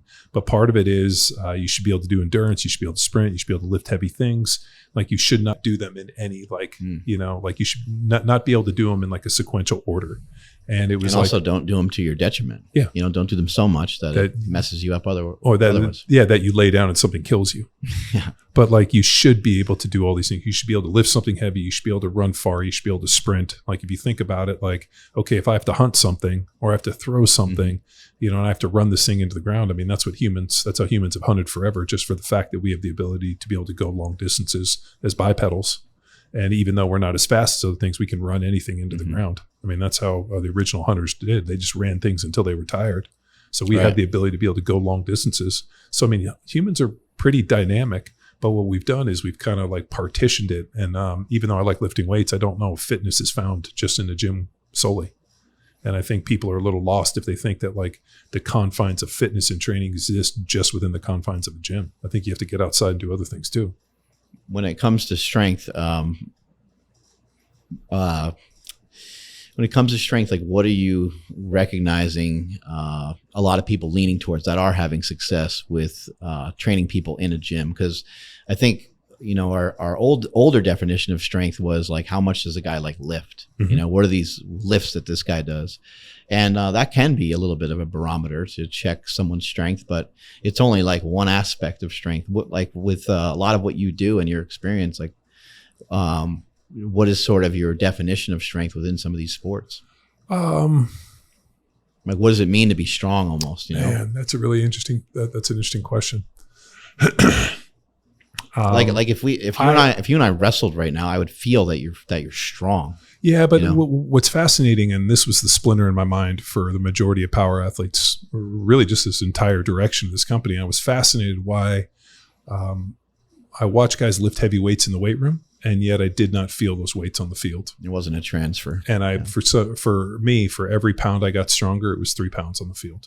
Like, when I got stronger, I was able to utilize everything. And I couldn't figure out why the weight room for me was a 1-to-1, if not more. And for other people, it was detriment. Like they got stronger, they got slower. I got stronger, I got faster. And I never could figure out why. And so really what I've spent the last 12 plus years with Power Athlete is trying to define it. More importantly, put some training programs together to allow people to foster and develop athleticism. And I've realized that athleticism and how you move through space is really the defining feature for this. And for some people, strength becomes a bit of a detriment, but as long as you're able to develop strength in concert with power and speed and mobility and all these other key factors, I don't believe it becomes a detriment.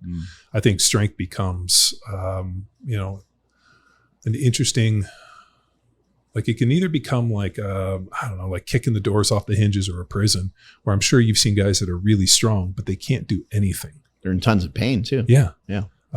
For me, I always thought that, the way I defined power was your strength displayed dynamically. And I really have realized that there's a big kind of disconnect where people want to get strong, but they never use that strength in a dynamic nature.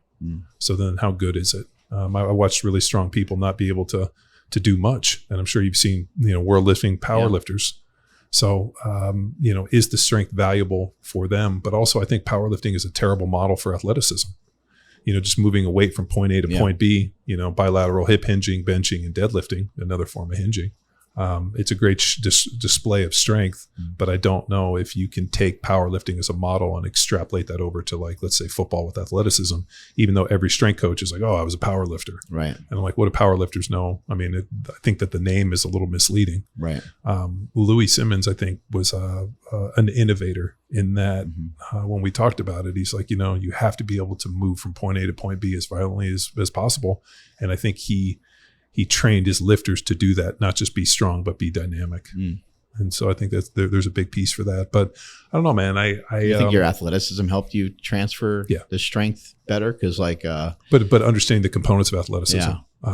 Athleticism has always been a really interesting, I keep using the word really, I fucking hate it. It's an interesting phenomenon because you know it when you see it. It's like a pretty girl. Like a pretty girl walks in the room. She might not be your type, but everybody can agree like, wow, it's a really pretty girl. Just like I'm not a fan of Ferraris, but if I hear a front engine V12 Ferrari pull up, I know the sound and I'm like, wow, listen to the sound of that front engine V12 Ferraris. Even though I've seen Ferraris like at the shell, I've seen them breaking down. I've seen them in shops where the welds are dog shit. I know that the mechanics and the fabrication isn't what it should be. But yet when you hear a front engine V12 Ferrari, you're like, wow, because the motor is tuned to such a decibel that they figured out that this decibel sound in the ear releases serotonin and basically creates this like this warm feeling of like, passion. And to the point where they tune their motors to this exact frequency because they know it elicits a response. Right? Athleticism is the same way. You can watch somebody do something and you know within a minute whether or not, or even a moment when they're athletic. You watch Odell Beckham Jr., he had that catch where he rotated back and like broke the internet, right? It was like the greatest play on ESPN. People still talk about it. And when you saw it, you were like, wow, look at this amazing thing that happens. And what did he do? He was able to separate his upper body from his lower body. He was able to rotate. He was able to do something that was absolutely fantastic. But it was the first time we'd seen it. Little do we know that he had practiced that move hundreds of thousands of times, right? Countless amount of times. So he was able to do it when it required. But I believe the ability to seamlessly and effortlessly combine all those primal movement patterns through space to accomplish a known or novel task is how we define athleticism. And it's impossible to quantify, but you know it when you see it. I'm sure you've seen somebody run, and the minute that they take 2 or 3 steps, you think, oh shit, this guy's really athletic. He moves really well. It's really graceful. And then I'm sure you've also seen other people put their foot in the ground, take 2 or 3 steps, and you're like, oh my God, this guy's going to kill himself. And then sometimes that person's still fast. Yeah. you know, that's interesting. Sometimes they're still able to transfer some of that strength, even though they might look awkward. Yeah. When I was, I went down and hung out with David Weck at his seminar, and his, the guy that came in and did the training stuff, Chris. Yeah. Yeah. I mean, I was watching that guy juggle a 203-pound kettlebell, and he was able to do some stuff that not only was it extremely powerful, and I know because I have those kettlebells, I know exactly how heavy they are, but make it look easy and effortless is an incredible display of athleticism and power. Yeah. Like that dude has figured something out, and whether it's David's training, what he came to, God-given ability, whatever it is, he's able to do some things that were pretty impressive. And I've seen other people that do some impressive things. The jiu-jitsu stuff is really fascinating for me. Victor and those guys are not, when they came to me, they were not skilled in terms of like what I understood in terms of strength conditioning, because they just never been exposed to it. Like jumping up on a box, had never jumped on a box, had never rotated and thrown a med ball. So they'd never done these movements. So they looked awkward. But yet you put them on a mat, you put them in a gi, you ask them to do these things, and these guys are the best in the world. So there was a really steep learning curve. Now, all of a sudden, they look pretty athletic. They move through space much better, but it was because they never had an opportunity. They were never exposed to these. I mean, what if they were exposed to it like we were when we were, 13 years old playing football? It would be much different. But yet, Shanji, who's our coach, is an incredible athlete. Everything that he does, even new movements, he makes look very easy. So I've realized that there's kind of universal athleticism, and then there's task-specific athleticism. Whereas, I watch guys that might not be able to jump rope. They might not be good athletes in terms of playing basketball, but you ask them to play football, and within the confines of football, they're incredibly athletic. And I've watched other guys. One of our backup quarterbacks was a scratch golfer. We went out to go play pickup basketball, and he was shaking dudes up like he was like a white Michael Jordan. And like this guy looks like an accountant, so his athleticism extended to all of these different things. So I think the grass is green wherever you water it. And if you want to develop athleticism, if you want to develop endurance, what you put effort into becomes what you're good at. So, I mean, for you, you've had it's pretty interesting with whatever you're doing, you tend to have a very singular focus. Like, I'm going to become good at this. Right. And you also lack something, or maybe, I don't know if you lack it or you do a good job, but you also don't have a fear of potentially looking like an idiot. Like you actually embrace it. Yeah. Where you're like, hey, I'm going to look like a moron. I'm fat. I'm out of shape. I'm not going to be able to do this, but it's not going to stop you. Whereas I feel like the majority of the world doesn't start out of fear because I am those things. So that's pretty good. Yeah, there's something about me that kind of likes getting my ass kicked a little bit. We've had, Stan Efferding and Eric Spoto and some of these guys come through the gym before. And even when I was training at Westside and stuff, But particularly when I was training with Eric Spoto, he broke the all-time bench press record. He did a 733 raw bench press. Jesus. And when I was training him for that and helping him out with that, he came in and worked out with me. I had no idea like of his strength. I've never seen the guy before. He was never on the internet that I've seen before. And, you know, it's just very, very clear that this guy is like insanely strong. His forearms were just like massive. He had a long sleeve shirt on, but then he pushed his shirt up and I was like, holy shit. Like there's probably like 20 inches of forearm right there. I've never seen anything quite like that before. And so Eric's just like, you know, repping out 225 and 315 and stuff. I'm like, that moves way different than everybody else in the group. I was like, I said, what's going on, man? What's your strength here? You know? And he said, I could do like 635 or 655 or something like that. I was like, really? He's like, yeah. He's like, I think I can get my strength up to maybe 700. And I said, do you know the all-time record is like 711 or something at the time? And he's like, yeah, I'd like to kind of work on that. And so he did a 585 for a double that day. And he did 635 for a single. And I think on that day, like my strength was pretty good. I think it did like 565 or something like that. On a raw bench? On a raw bench press. Yeah. And he was like, he's like, you're the only one that ever like stayed on the bench with me. I was like, oh, I didn't stay with you. You crushed me by a lot, you know? He's like, no, he's like, but people usually just, go the other way. Like they don't even finish the workout. Sure. I was like, oh, no, I want to learn. Like I want to get better, and I don't give a fuck if you're better than me. I don't have any control over that. I don't have 20-inch forearms, Yeah. Some people have some gifts, and I think you have to recognize that. And that's probably something you experienced many times over in the NFL. Just the genetic pool that the NFL has access to is just completely unbelievable. There were people that could do things that I could not do. And I've talked about this for years on the podcast and also in every talk that it's helpful to see that. Like I've dealt with that myself, like going and doing professional wrestling for a while.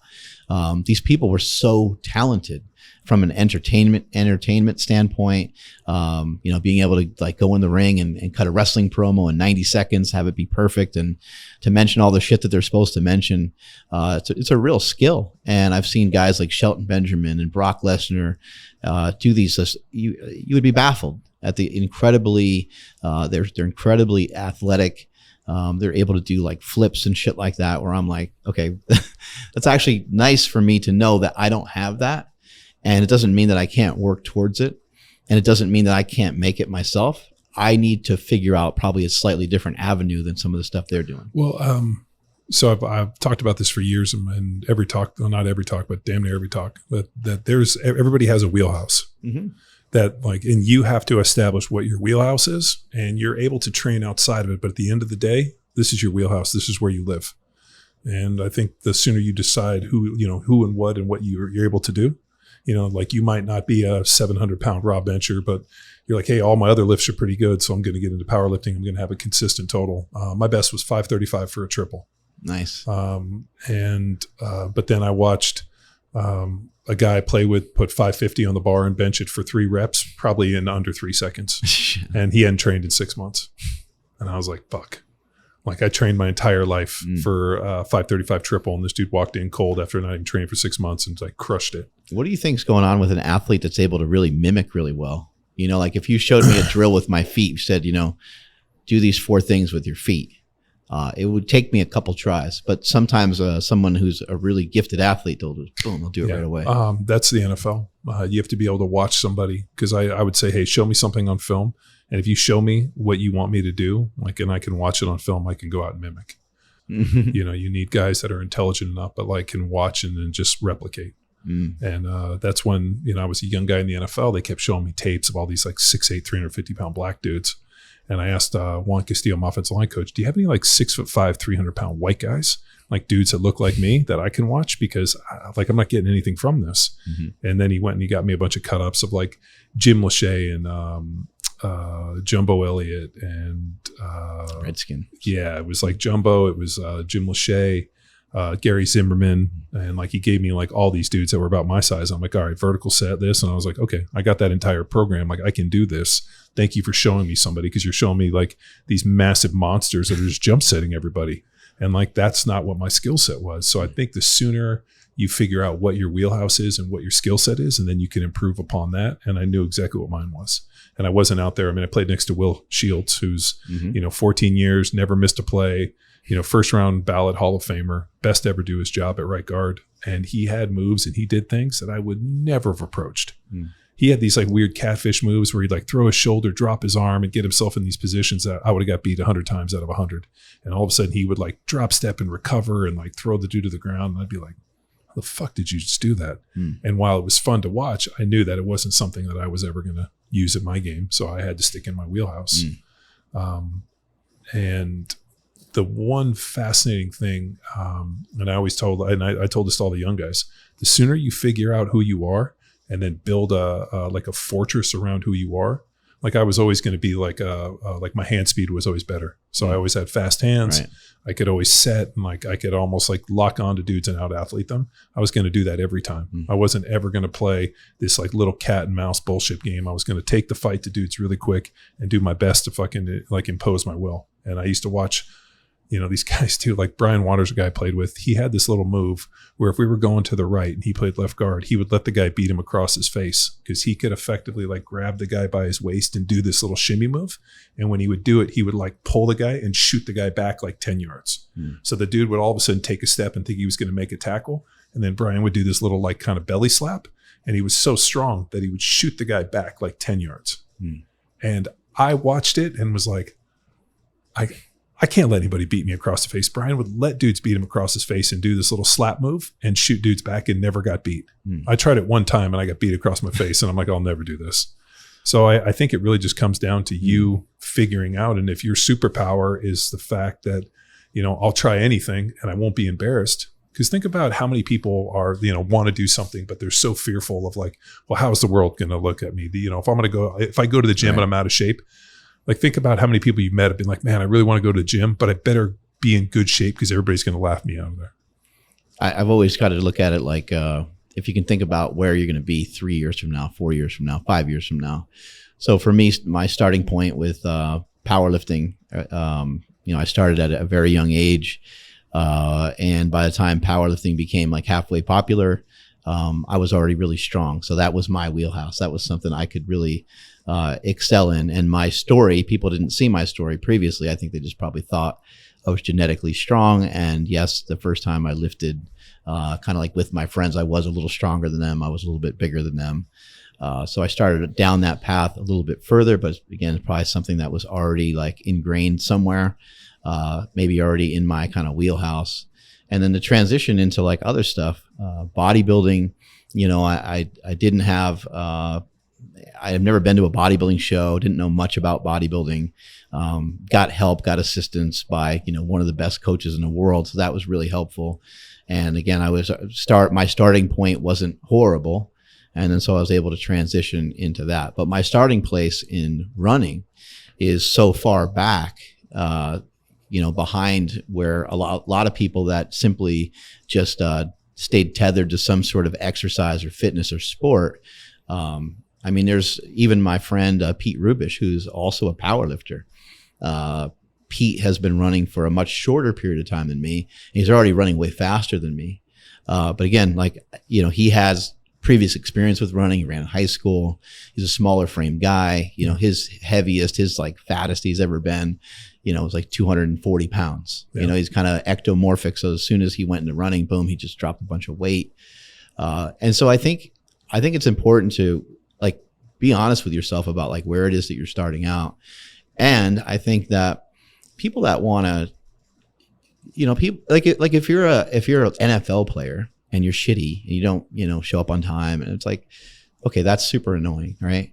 But there's a lot of people that are kind of well-meaning. They're trying to do the best thing. They're trying to put their best foot forward. And it's a new venture for them. And so the guy that comes in that's new to jiu-jitsu, you don't shit on him. No. That would be I think that other guys in the group would be really upset. Yeah. That's one of the big fears that people are like, oh, I'm going to go in, I'm going to get my ass kicked. I'm like, well, you're supposed to. And anybody like for me, especially if I see anybody come to our class who's like a 40-year-old dad who's day one, I'm like, dude, awesome. And more importantly, just be consistent. Like, it might not be fun today, but if you just keep coming, eventually you're going to get better. And I heard a great quote, and I know it's super cheesy, but the difference between a white belt and the black belt is the black belt was a white belt that just kept coming. Mm-hmm. Like, he just was like, think about how many white belts quit, and that black belt dude's like, what's the difference? I was a white belt. I just kept coming and eventually got the black belt. They also say that's the hardest belt to get, right? Is the white belt. Yeah. Yeah. Like, just showing up. And the one you'll have the longest is the black belt. So like but then again, I have a funny perception of belts. And I think it comes similar to, like, my buddy Matt, who you met, who's a wrestler. He's like, wrestlers don't have belts. Right. You didn't wear a belt. There was no colored belts in football. Right. Right. Like, boxers, I guess, only get belts at the end. So like, that's an interesting piece. Like, the whole belt thing was created more for the schools and to give people this. I mean, before it was either you were a white belt or a black belt. And the day that the guy gave you a black belt, he just retired and you became the teacher. Right. So I don't get wrapped up, but I got tagged in, there's a group on Facebook. It's like jiu-jitsu over the age of 40. And somebody tagged some of our training stuff in there. And so I joined. And to see the amount of stress these guys put themselves on like stripes and belts and all this, I'm like, man, it almost be better just to get rid of this shit. But then again, they probably wouldn't do it because there would be no way for them to mark improvement. Whereas I think about it like, I'm real fortunate. I get to go train with the best dudes in the world who literally smash the best dudes in the world. So it's a great indicator of, like, if you want to be good, throw yourself in deep water. If you want to run, throw yourself in deep water. Or like, you want to get into a bodybuilding show, sign up for one and hire a good coach who you don't want to let down. So I think people are, they're afraid to throw themselves in deep waters. And I think that's the only way you learn to swim. I think it's important to try new things. And that's, again, like, as I said in the beginning, I don't like to sit still or be stuck. I feel like if you're not moving forward, you're kind of going backwards. And so it was important for me to continue to keep trying new things, keep trying to develop more as a person. I was very fortunate to, I think having some financial freedom and having some financial security was really just a huge weight off of my shoulders. Even my brother's death, my oldest brother, Mike, dying years ago, he had drug addictions and he had some mental health issues as well. That was a huge burden kind of lifted because I was always kind of worried or concerned about what was going to happen with him. And I think when you start to remove some of those stressors from your life, you have some things that, when you have money, just makes everything a lot more convenient.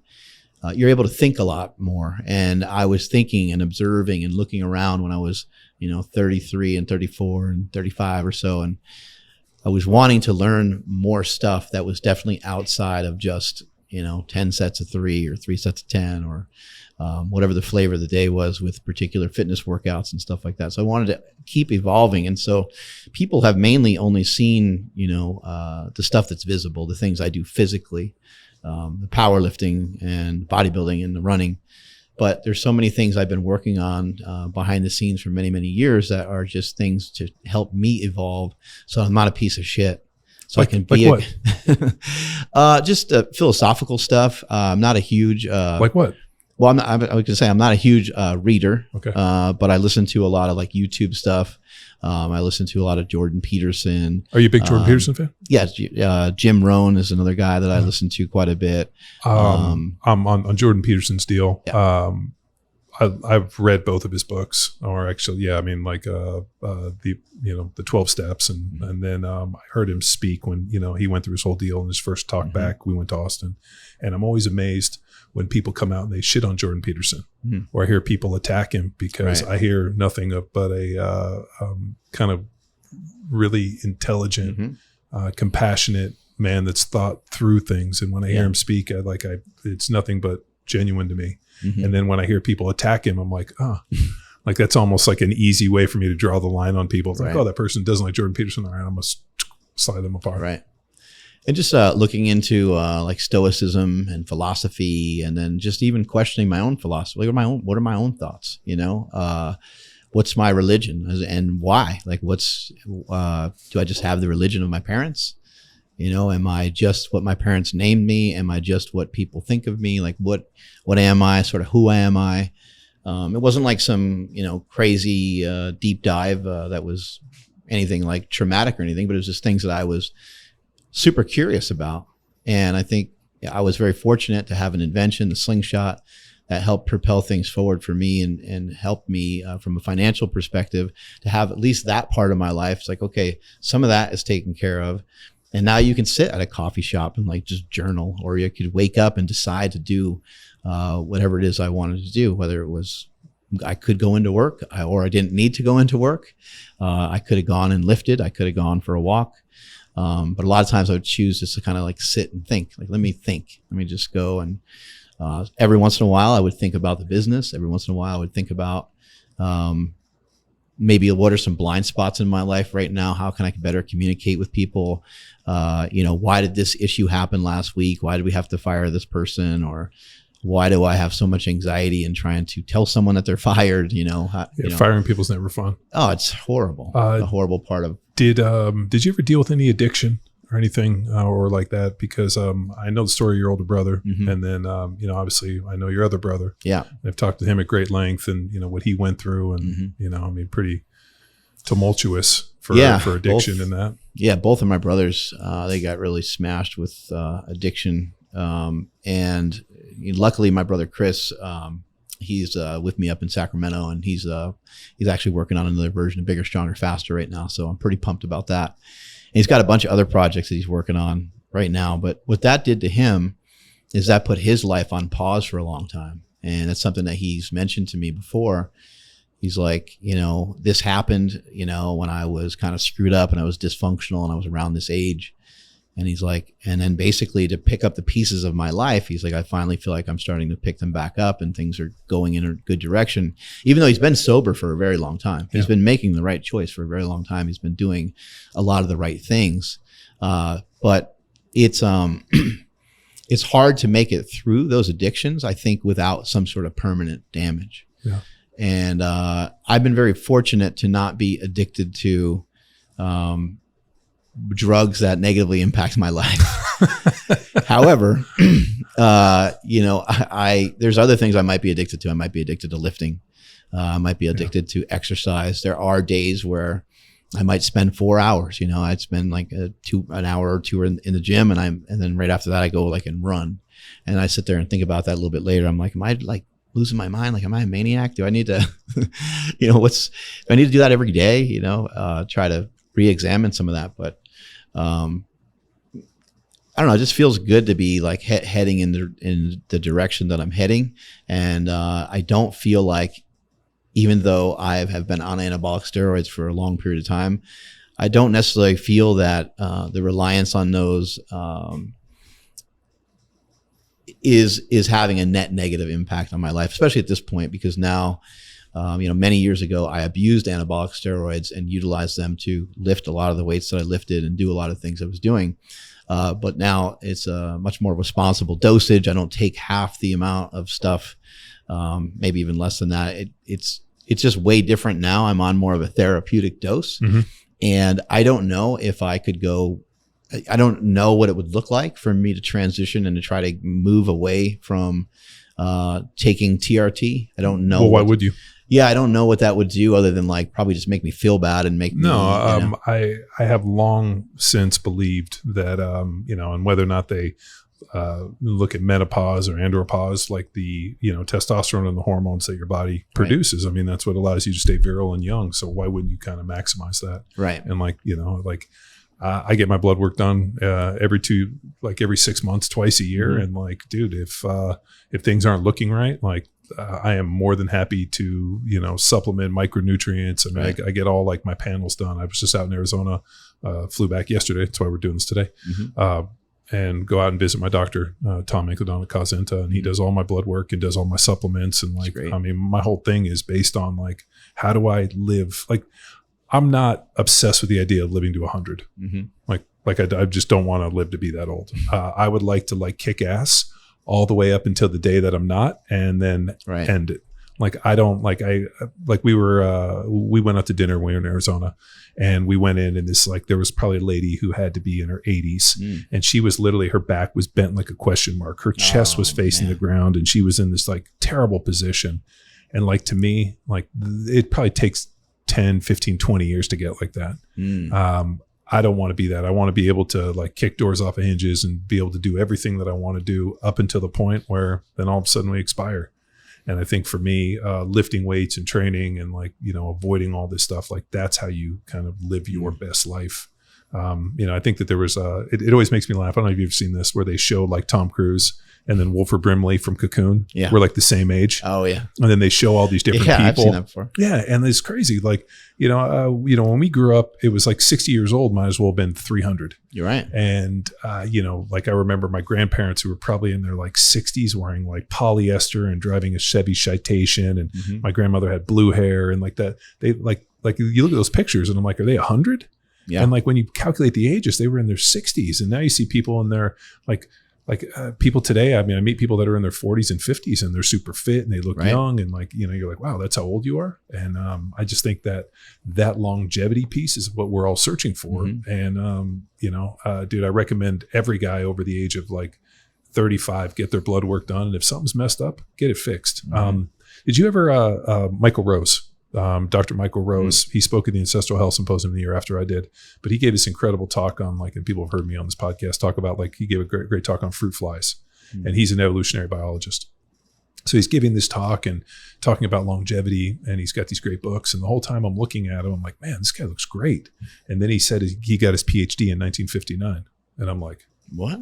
I Googled it and I saw how old he was. And I'm like, oh my God, this dude looks amazing. And one of his things is like your greatest ally and your greatest enemy in aging is your perception of yourself. The person that you see in the mirror, if that person looks young and is in good shape and looks healthy, that will keep you young. If you look in the mirror, and I'm sure you see people all the time like, oh, I look so fat, I'm so old, and they got a big gray beard and they just look like shit. That is your perception of yourself, and that ages you in dog years. So his deal is like, if the beard is gray, shave it off. If you're overweight, get in shape. I mean, all of these things. If you dress old, buy younger clothes, and anything that you can do so when you look in the mirror, you feel good about yourself.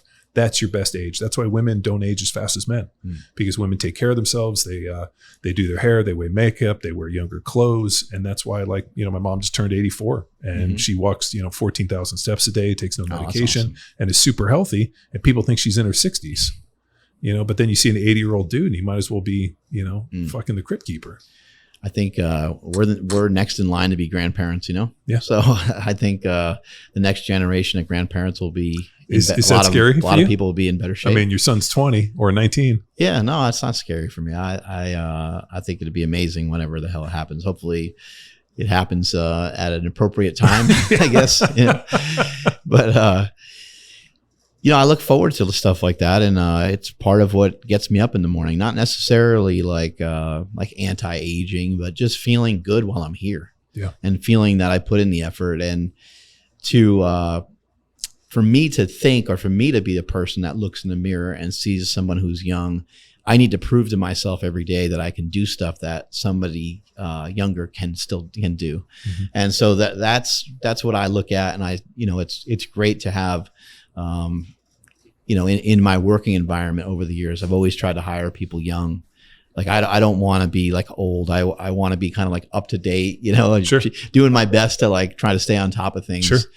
In whatever way I can. But even on a more on a note of physical stature, even asking Nsima to come on the podcast with me. He's how did that all transpire? 2 inches taller. He's 15 inches. He's 15 inches larger. He's you can make your own thing there. He's 15 years. Do you have to measure him every day? Younger? Yeah, we measure every day. Yeah, every day. But I wanted to bring him on the show for those reasons. How did that all come about? I just met him. I think I met him originally. I think he came to a seminar that we had at the gym, and I think I saw him in Los Angeles or something. I can't remember the order of operations there, but I think I was like, dude, I saw you in Sacramento. Do you live in Sacramento or whatever? And he's like, yeah, I live there. And I was like, well, you got to come and work out, because he lived right in the area. So I think at the time he might have deadlifted around 600 or so, and he came in and gave him some advice, and he of course went backwards at first just because it takes a minute sometimes to readjust to new form or technique. And we had to kind of reduce the weight a little bit. He and I talked about it. It's let's pull about 90 pounds off the bar and try some of these new techniques rather than trying new techniques with 105% of your max, you know? And so that's what we did. And he quickly went from that 600 pound deadlift to like a 733 deadlift. Jesus. And, you know, I've known the importance of like being around good people. I've known the importance of, you know, you're going to be a byproduct of some of the people that you're around. Louis Simmons has a famous quote of, if you walk with the lame, you'll develop a limp. Sure. And I always wanted everyone around me to be like better, faster, stronger. Still to this day, you know, the numbers I did in super training, some of them were impressive, but I had a guy bench more than me that trained at super training. I had a guy who squatted more than me that trained at super training, a guy that deadlifted more than me that trained at super training. So those are things that I have recognized as like being really valuable. And I think what some people might not realize is the value of having good people around you and people that are maybe in a direction that you want to have your life head in. So if you're, you know, someone that makes, you know, 60,000 a year and you start hanging around people that make 100, probably not too long before you start to get in conversations or see habits that they have, and you start to make a little bit more money, and you start to, or Sure. maybe even ask questions, and they say, well, this is how I, you know, started in this business. And then maybe you study that, and then maybe you know, go off in that direction. But the reverse of that is way worse. So the impact is super positive. You know, having good people around you, that's great.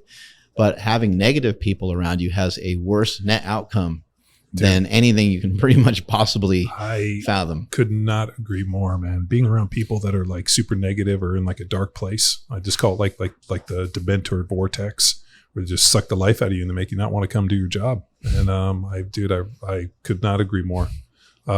Yeah, no, he's a cool cat. How you say his name? Nsima. Nsima? Yep. Yeah, no, he's a cool cat. You know who he looks like? There's a show that I watched on Netflix that's called Lucifer. He looks like it's kind of a funny spoof, man. It's a Jerry Bruckheimer show, but it like portrays Lucifer, the devil, as like this like party good guy. And he always, I think I might have seen something before. it's like, so Nsima looks like the devil. no, he looks like Amenadiel, who's the devil's brother, who's black, but he looks just like him when he walked in. I was like, cause I was watching it on the airplane. Yeah. It's like, they're like 20, 30 minute, like terrible, like little throwaway, you know, TV shows on Netflix. And so I was watching him on the plane, and he looks just like the brother, Amenadiel, who is, you know, God's favorite son, I guess. But Yeah. he like walked in, and I was like, I was going to ask him. I'm like, have you seen the TV show Lucifer? 'Cause you look like just like the dude's brother. So, but no, he's it's pretty good. And I guess he's a brown belt in jits. And Yeah, he's having a great time. All of us are having a great time. You know, Austin is like podcasting haven. It's a jiu-jitsu haven. Yeah. And so Andrew and Nsima, my two co-hosts on our podcast, Andrew just got into jiu-jitsu recently. Oh, nice. And Nsima's been into it for the last several years. So they're both like on cloud nine. They're super pumped. Yeah. No, He's working with all these, you know, top level world champions and shit like that. Yeah, no, it's like, I don't know how Austin became kind of the hotbed for this, but you know, when we moved here, it was you know, at least in this area, this was a relatively considered the country, and now it's kind of exploded. I think I saw the other day that it's like the 10th largest city in America now. Wow.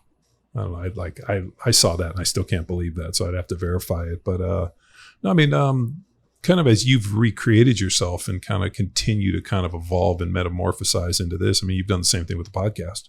Mm-hmm. You know, you've done. I mean, the fact that you guys are doing 3 and 4 a week, it's pretty impressive. But you know, like you've had these different. I mean, think about it. I mean, you know, and what you said, you had the first iteration, a couple hundred, and then you've done, this is now the 3rd iteration of the podcast. Yeah, it's like a second basically, but yeah, the podcast is going really smooth. I think it's just interesting, the world that we're in today. Like people oftentimes describe it very negatively, but there's so many really cool positives. Yeah. The internet, yes, of course, there's negative stuff that comes from it, but there's so many positives to it. Being able to do things like this podcast, and just being in contact with the different people that I'm in contact with. It's kind of amazing to me because it's just basically from me lifting from the time I was a kid. I just always liked it. Yeah. They're probably just like, you liked football, you fell in love with football, and you're like, I wanted to lift fun. weights. I remember I told my dad I wanted to lift weights, and he told me that's what idiots do. It's counting to 10 over and over again. I remember telling him, I think this lifting weights thing is going to be important. And when I signed my new contract with the Eagles, I bought him a Porsche. And I remember I slipped the keys across at dinner, and I was like, lifting weights just bought you a Porsche. And he was like, yeah, that was, and I think he felt like, he was stoked on the car, but he was a little embarrassed, the fact that he was so quick to dismiss something I wanted to do as a dream. Right. I'm like, no, Dad, I want to lift weights. And he's like, idiots do that. So it's a big thing with my kids. Whatever they want to do, I try to support them. And even though I want them to experience everything, I have to realize that, kids and people are, regardless of whatever pressure you put on them, are going to find their own way in this world. Mm-hmm. And, being able to like foster and give them opportunity is really what you do as a parent, but I agree with you, dude. I love doing the podcast.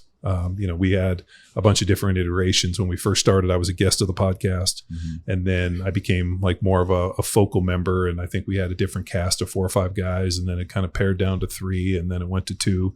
And then finally, I like to joke that it's the Highlander, and now there's just me, which at the end of the day, I wanted to do it by myself for a long, long time.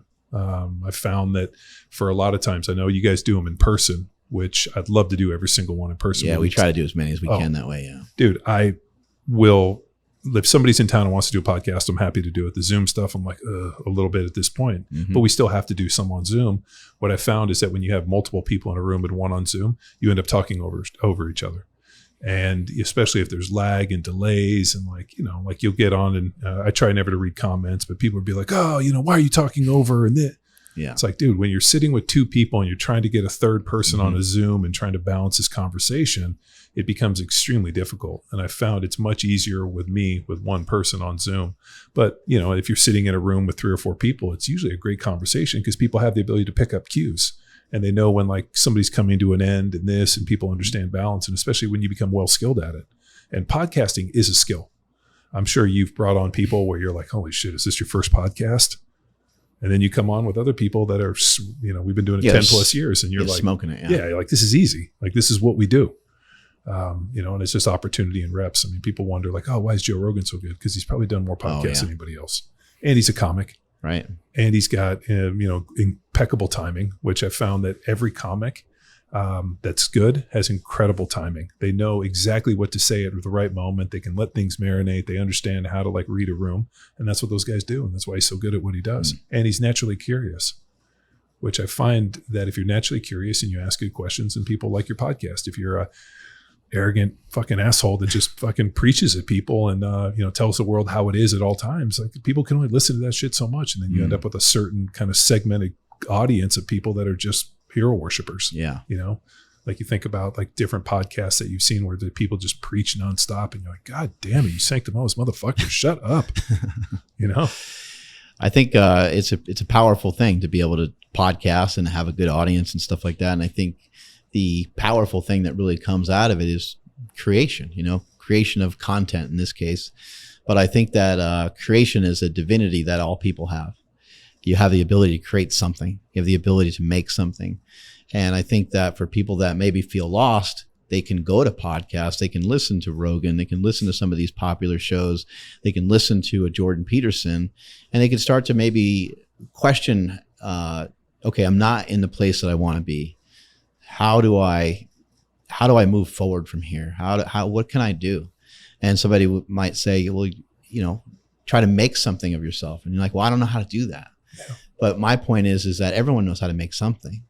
You most likely know how to make music or, make something with your hands. I know you're into welding and a bunch of other stuff. Yeah, I build all this shit. And that kind of making of something makes a lot of people feel really good. But I don't think that other people recognize, maybe you're a cook, maybe like your chef, that has an art feature to it, So there's a lot of creation. And I think that it's our job to be curious on stuff like that and kind of explore some of that, because I think, lifting weights and even running, I've found just to be really, really beneficial and helpful to my own mental health, my own just headspace. Do you listen to anything when you run? Yeah, sometimes I'll listen to a podcast. Sometimes I'll listen to like an audiobook, and sometimes I'll just listen to music. Sometimes I just want to run and just kind of be loose and, maybe get into like a euphoric zone. And if I'm in that kind of zone, it's probably harder for me to listen to like a podcast or learn something at that point. But I found it just so valuable over the years to not only just create, but try to learn from other people on how to make stuff or how to create stuff or how to relay a message to somebody. So part of my responsibility, I feel, is to continue to seek out and search, like how do I get more answers, or how do I start to get some of the questions that I have about A, B, or C? How do I get them answered? Where do I go? And to me, it's like a simple search on the internet. Then you get that information, and over time, that information becomes like a meme within your body, and you pass it on to other people. And how do you know that the information that you're seeking out right now it could potentially be something to save your life? It could be something to potentially save your children's life, because it could be something else that you relay to them. And I'm not talking about like something that's like a safety thing or something, but it could be the fact that you learn a new song on a guitar. You start to play your guitar. Maybe your 6-year-old son listens to that and just hears you playing the guitar all the time now that you learned it. And when they're 7, 8, 9 or whatever, maybe they want to do the same thing. And you just see this kind of like cascade of things. Like it went from your curiosity to being something that you were super interested in. You like it, you enjoy it. It has an impact on the next person. And I think it's great to try to do your best to try to recognize, I think that every day there's opportunity, and there's always like an opportunity and a choice to love rather than to hate, or rather than to be mean, or just set stuff off in a more negative direction. There's usually a route, not always. There's usually a route where there's like a silver lining. There's usually a route where you're like, maybe I should just come at this way. Maybe this guy that is messing around at work, maybe rather than like going in at him this way, maybe I need to come in kind of from the other side and say, hey man, like everything going, like, how are you doing? You know what I mean? Just check in there. And then you might start to find out some stuff where you're like, oh shit, okay, guy's dealing with a bunch of stuff. That's why he was mean to the person the other day, or whatever the hell the situation might be. But that's been really important in my life, and to try to a big reason for all this stuff over the years, whether it be powerlifting or whether it was bodybuilding or running, has been balance, trying to figure out some sort of balance. And within those things, you get way off balance for periods of time because you can become tunnel vision in those things.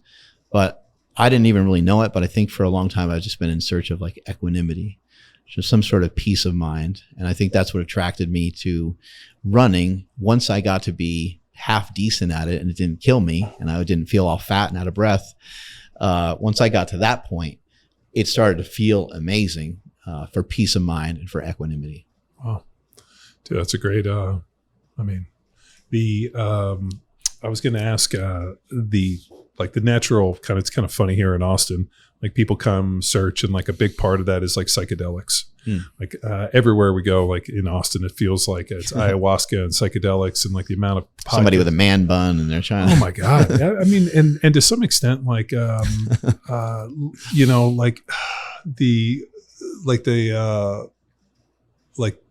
the psychedelics and like all this different stuff. I mean, I really think can be used beneficially. But also, like you said, like exercise and putting yourself in doing these hard stuff. I mean, like you said, you get into a euphoric state. Oh, you feel amazing in the creation process.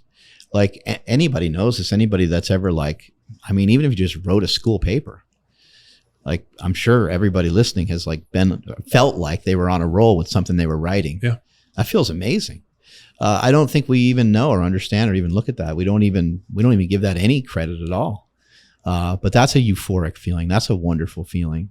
What about when you make something, like you showed us with your truck? Yeah. You make something and you're like, you know what? That's fucking badass. I'm going to show that to my friends. I'm ready to launch off a fucking cliff. I get, we worked on that blue truck, like for years, to the point where, I don't even want to see it anymore. I'm like, so like we wheeled it out of the shop, even though there's a few things I got to do. I still got to do skid plates and all this. I said, DJ, I'm like, just wheel it the fuck out of the shop so I could see it in a different light. Cause if not, I'm going to take a bat and beat this shit to the ground. Cause, I get real, you're on to different things now. You got a different skill set and different mindset. It's, I love it. I like it. Yeah, no, I like one of the things that drives me absolutely crazy are the people that are getting ready to get ready. I'm sure you've run into people where it's like, oh, I'm this is the year I'm going to get in shape. This is the year I'm going to do this. And like, you're like, okay, like you made a great point. Like, where do you want to be 3 years from now? Like 3 years from now, do you want to be the guy that started this thing a year ago? And I think we always, have this feeling like, oh, there'll be time for this. There'll be time for this. And there really isn't. We're in this like such a, if you think about like, the entirety of the world, and this is one that kind of weirds me out a little bit, but you look at the stars and you think about how long that light took to get here is just a fraction of a time of our lives. So we're here for, a good time, not a long time. So what do you want to accomplish? And I think people have all these ideas when they're young. I'm going to accomplish this. I'm going to do this. And then they get to a point where all of a sudden they haven't done. And maybe that's a midlife crisis or whatnot. I was very fortunate that I accomplished a lot playing in the NFL and still continue to accomplish a lot. Some of that done early too, I think is important. Gives you confidence. But then again, I retired from that at 32 and, and I'm now, I've, adopted an entirely new life and done this. And, at some point, maybe in the next few years, this will evolve into something else and like continually looking for like, what is the next push on this? And, I think I always had this terrible feeling of like, what if you're like a sports announcer, and not to say that it's not a great job. Most guys don't make a ton of money, but if money was the only, outcome that people were searching for, then why is it that a lot of these billionaires kill themselves? I mean, super depressed. And, I look at a lot of the guys that are on the sports deck in this, and, they are known for what they accomplished in their 20s, and here they are in their 50s and 60s, and they're still up there.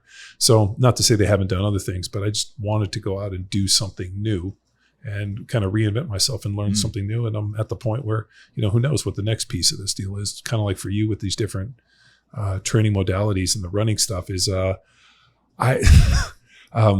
I think it's incredible. I like it. I love the fact that you haven't stayed in one place, that the evolution of you as a person has kind of gone so far, and that you always tend to bring in really interesting people on the podcast and learn from them. Like I said, we both had David Weck on, and we were looking at some of his inventions and stuff.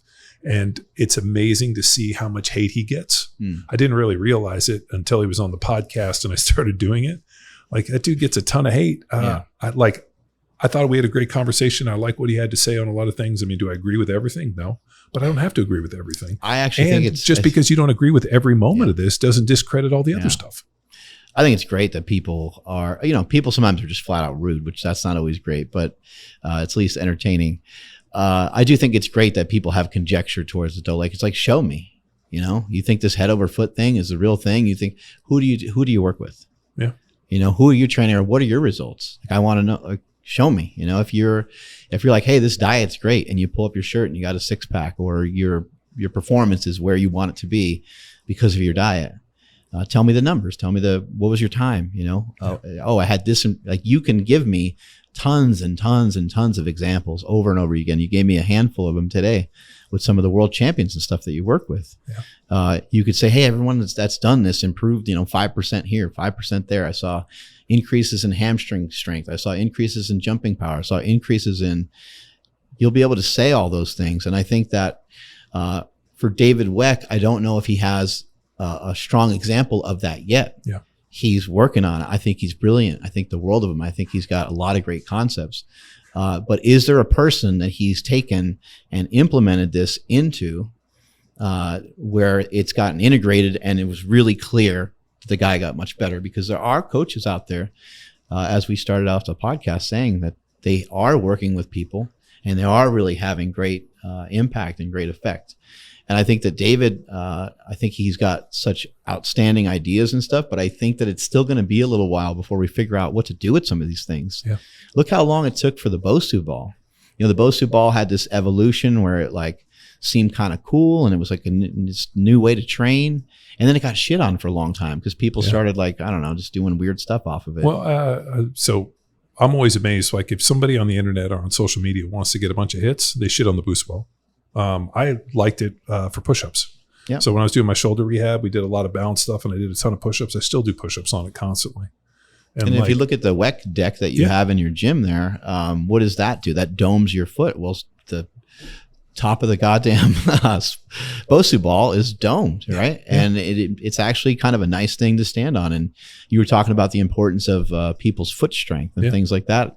Shit, get them on a Bosu ball, get them to have their heel up, off of the rubber of the Bosu ball, and it's going to be really challenging. Their legs are going to flutter around, and you're going to get some good foot training. So there's a lot of stimulus that can come from some of these things. People make their bones by like being polarizing and creating these camps. Like, here it is, and they, it's us against them. I mean, kind of like I was joking earlier about your war versus carbs. Or the war on carbs. Yeah, war on carbs. Yeah, and I thought it was hilarious. So you're like, if you eat carbs, you're fat and lazy, and you're a piece of shit. And we were talking about, Jay Cutler is eating 1,000 grams of carbohydrates and he's shredded. So everything needs context. I think what you were talking about, it was in the context of yourself. I'm fat. I can't eat carbs. My war is on carbs, and you just do it in a blanket statement. Right. And I don't think that people understood that you're like, no, I have the war on carbs. I'm declaring it. I'm declaring the war. Like, nobody should eat carbs, and like you're doing it in like an ironical kind of way. Mm-hmm. And I don't think that people understand inference and sense of humor and all these other tricks that you were doing. And I believe me, I think it's hilarious. I always got a laugh out of it, but I'm always amazed by how riled up that people get. I tell my kids constantly, sticks and stones may break my bones, but names will never hurt me. Like the fact that somebody has a different idea than you, and we'll use David again. Like he came on we had a talk during Zoom, and then I invited him to come in person because I realized the experience and the conversation was not as rich as it should be in person. So I went down and I saw him, go through all of his stuff at his seminar that he was doing down on it. But like we talked about, it was his, co-coach Chris that all of a sudden started doing some crazy shit. And I was like, whatever this dude's doing, it's pretty fantastic. I mean, he was juggling a 200-pound kettlebell, making it look easy, was using a lot of David's stuff. And I don't know if David's stuff allowed him to do this or just he's a great example and able to demonstrate David's stuff. Mm-hmm. I don't really fucking care. I thought it was killer, and I was happy to meet the dude, and I was stoked that he was wearing our shirt. So, but at the end of the day, like, are there things that I can take away? 100%. There's things that I could drop into the training. We use the boards. I liked a lot of his information. There's some things that I don't know if they apply to us, but I'm not going to discount them. And I'm always amazed that people like discount everything. Because of one thing. Oh, he invented the Bosu ball, so now everything he's done is fucking worthless. Right. I was going to ask you. I saw a video recently of a dude benching like 1,400 pounds. Oh yeah, they're getting up there in weight. Yeah. And the dude like before that did like 1,000 or 1,100 for like 17 or 18 reps. Oh yeah. Do you know what I'm talking about? Jimmy Cobb, I think. Oh my God. Yeah. I like. It's got to be wacky.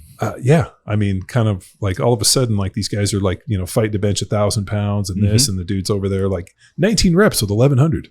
Yeah. It's gotten to be insane. I think, my invention, my product, the Slingshot, which is a supportive upper body device for like bench press and push-ups and dips. You slide it up over the arms, and it has some stretchy properties to it. As you lower the weight in a bench press, the elastic material stretching across your chest, and it kind of works as like double muscle. So it gives you some assistance. Now, bench press shirts in powerlifting have been around for a really long time, probably since the mid to late 70s.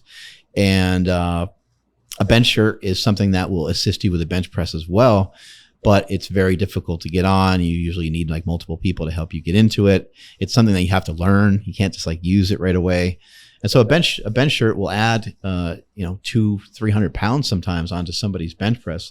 And that's kind of what was the upper limit. And now they've taken basically something that looks like a slingshot. They've taken some of my principle and they kind of implemented it into like the old school bench shirt. So a little bit of mix of the old school and the new school. They're backless. They kind of slide them on like and that. It's just like a very, very strong slingshot, which I think is kind of cool. Like some people are like, can't you sue? Or I'm like, there's no, I'm not going to, but and I don't even know if I would be able to, or do I care?